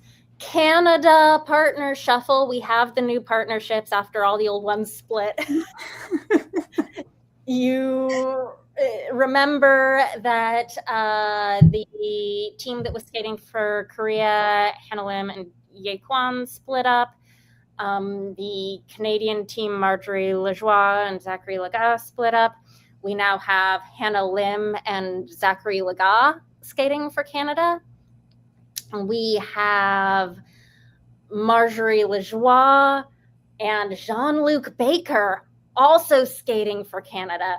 This is potentially very exciting. I think the general consensus is that both of these women have traded up for better partners, as they both deserve. The Lajoie-Baker partnership, particularly interesting. Jean-Luc Baker skated for the United States with Caitlin Hawaik. They were very good. They had injuries that forced them, the injury that forced them to retire, like right before everyone sort of expected they were going to start winning everything, was Caitlin Hawaik's knee, I think. There was very emotional video of the program that they had trained for that season, that they never got to compete, and everyone cried and they retired. Anyways, Jean-Luc Baker, since then, several years now, has started dabbling in commentary, and like he's done like commentary on practice streams for Peacock. I think he might have done some ice dance commentary on ISU feeds as well. Anyways, he was good at ice dance commentary, and we all kind of thought that was what he was doing now, was commentary. But he's back with Marjorie Lajoie, and I think bad news is that the French team, Fournier, Baudry, and Cizeron, are continuing with their goal being the next Olympics, and with a number of the other top teams retiring, Chalk and Bates are retiring, Gillis and Poirier retiring, it's like they're set up to win everything for the next 4 years unless someone else comes along and really, really starts winning things. So that would be how fast can Zingis and Kolesnik rise in the rankings. They're the new up-and-coming American stars, just shot up in the standings over the past year. And then what I'm personally very excited about, Lajoie and Baker, are they going to be, like, they're both very, very good. Are they going to be as good, as fast as Fournier, Baudry, and Cizeron? No. Or are they going to burst on the scene? Are they going to start winning things? Is Baker coming back? Like, did Baker retire or take a break from competing? Yeah, well, his partner was injured. They retired as a team, right? Okay. And he's not young. It was sort of, same thing as both Fournier, Baudry, and Cizeron when their previous partnerships ended. The sort of thought is, well, this is too late in the game to have a new partner, except Fournier, Baudry, and Cizeron did it very successfully. So there's, there's a pathway there. Anyways, both of these situations involve an athlete switching countries. There is a rule that if you switch countries, you have to take a year off of competitions. Jean-Luc Baker has already done that because he's been retired for multiple years, right? So he can just come back into competition this season. Hannah Lim, despite actually being Canadian, will have to take a year off of international competition before she can skate for Canada after being Korean internationally. So we will see Hannah Lim and Zachary Lagas skate domestically in Canada this season. So we'll get to see what they're looking like, but they won't be internationally eligible until a year later. I think those were, and then the other Canadian team that split was Fabry and Air, and I think they might both have new partners, or at least one of them has a new partner, but I don't recognize any of the new partners there, so that's not really on my radar. So that's all Ice Academy of Montreal drama, aside from like the Japanese stuff. The Japanese stuff is happening in Japan, but everything else is happening in Montreal. All of those partner doubles. So do we think the shuffling is going to kind of calm down now, or are we still in that, like, the restarting the 4-year cycle for the Olympics? We think this has been the great ice dance shuffle of the 4-year cycle of the post Milano Cortina Olympics. There, we did it. So much That's drama. all the figure skating news. So much drama. Oh my gosh. Well, we should probably wrap up. It seems my dog really wants to go outside. So. Are you looking forward to something? Where can we find you? What are you looking forward to? I'm looking forward to vacation. Okay. Nothing else exists for me right now. I have got big travel coming up, and so looking forward to that. There will be media on my vacation, so we'll be discussing that in August. I'm waiting. So I'm also waiting for a vacation. I'm in desperate need of vacation. So I'm very excited to have some. I am excited for Delicious in Dungeon season 2. Because in Anime Expo, they revealed the season 2 release date, or rather release window, which is in October of this year. It's going to be released on Netflix. And I'm already betting that it's going to be 31st of October. Because it's very soon. Well, it's been 2 years. Oh, wait, really? Yes. No. Well, Delicious in Dungeon first season was like it started in 2024 end of 2024 and finished its run in 2025 January, February or something. Yeah. It's been 2 years. Well, that my explains God, why it's I've so forgotten so much of what happened. I feel less bad. Literally, January 4th, 2024 was the release date. Yeah. What of the first episode? Yeah, it's been 2 years. It's actually been almost 3 years. Oh, yeah. So yeah, and I'm betting they're gonna go for a Halloween release because That would be appropriate. it will probably like they say now it's going to be October of 26, and I'm like, yeah, it's going to be 31st of October 26. It's like everyone will be like, will it be at the beginning of the month? No, I don't think so. It's gonna be Halloween As close because as there's they monsters can. in it. As close as they can to Halloween, given the airing Yeah. days of the week. So that's what I'm looking forward to.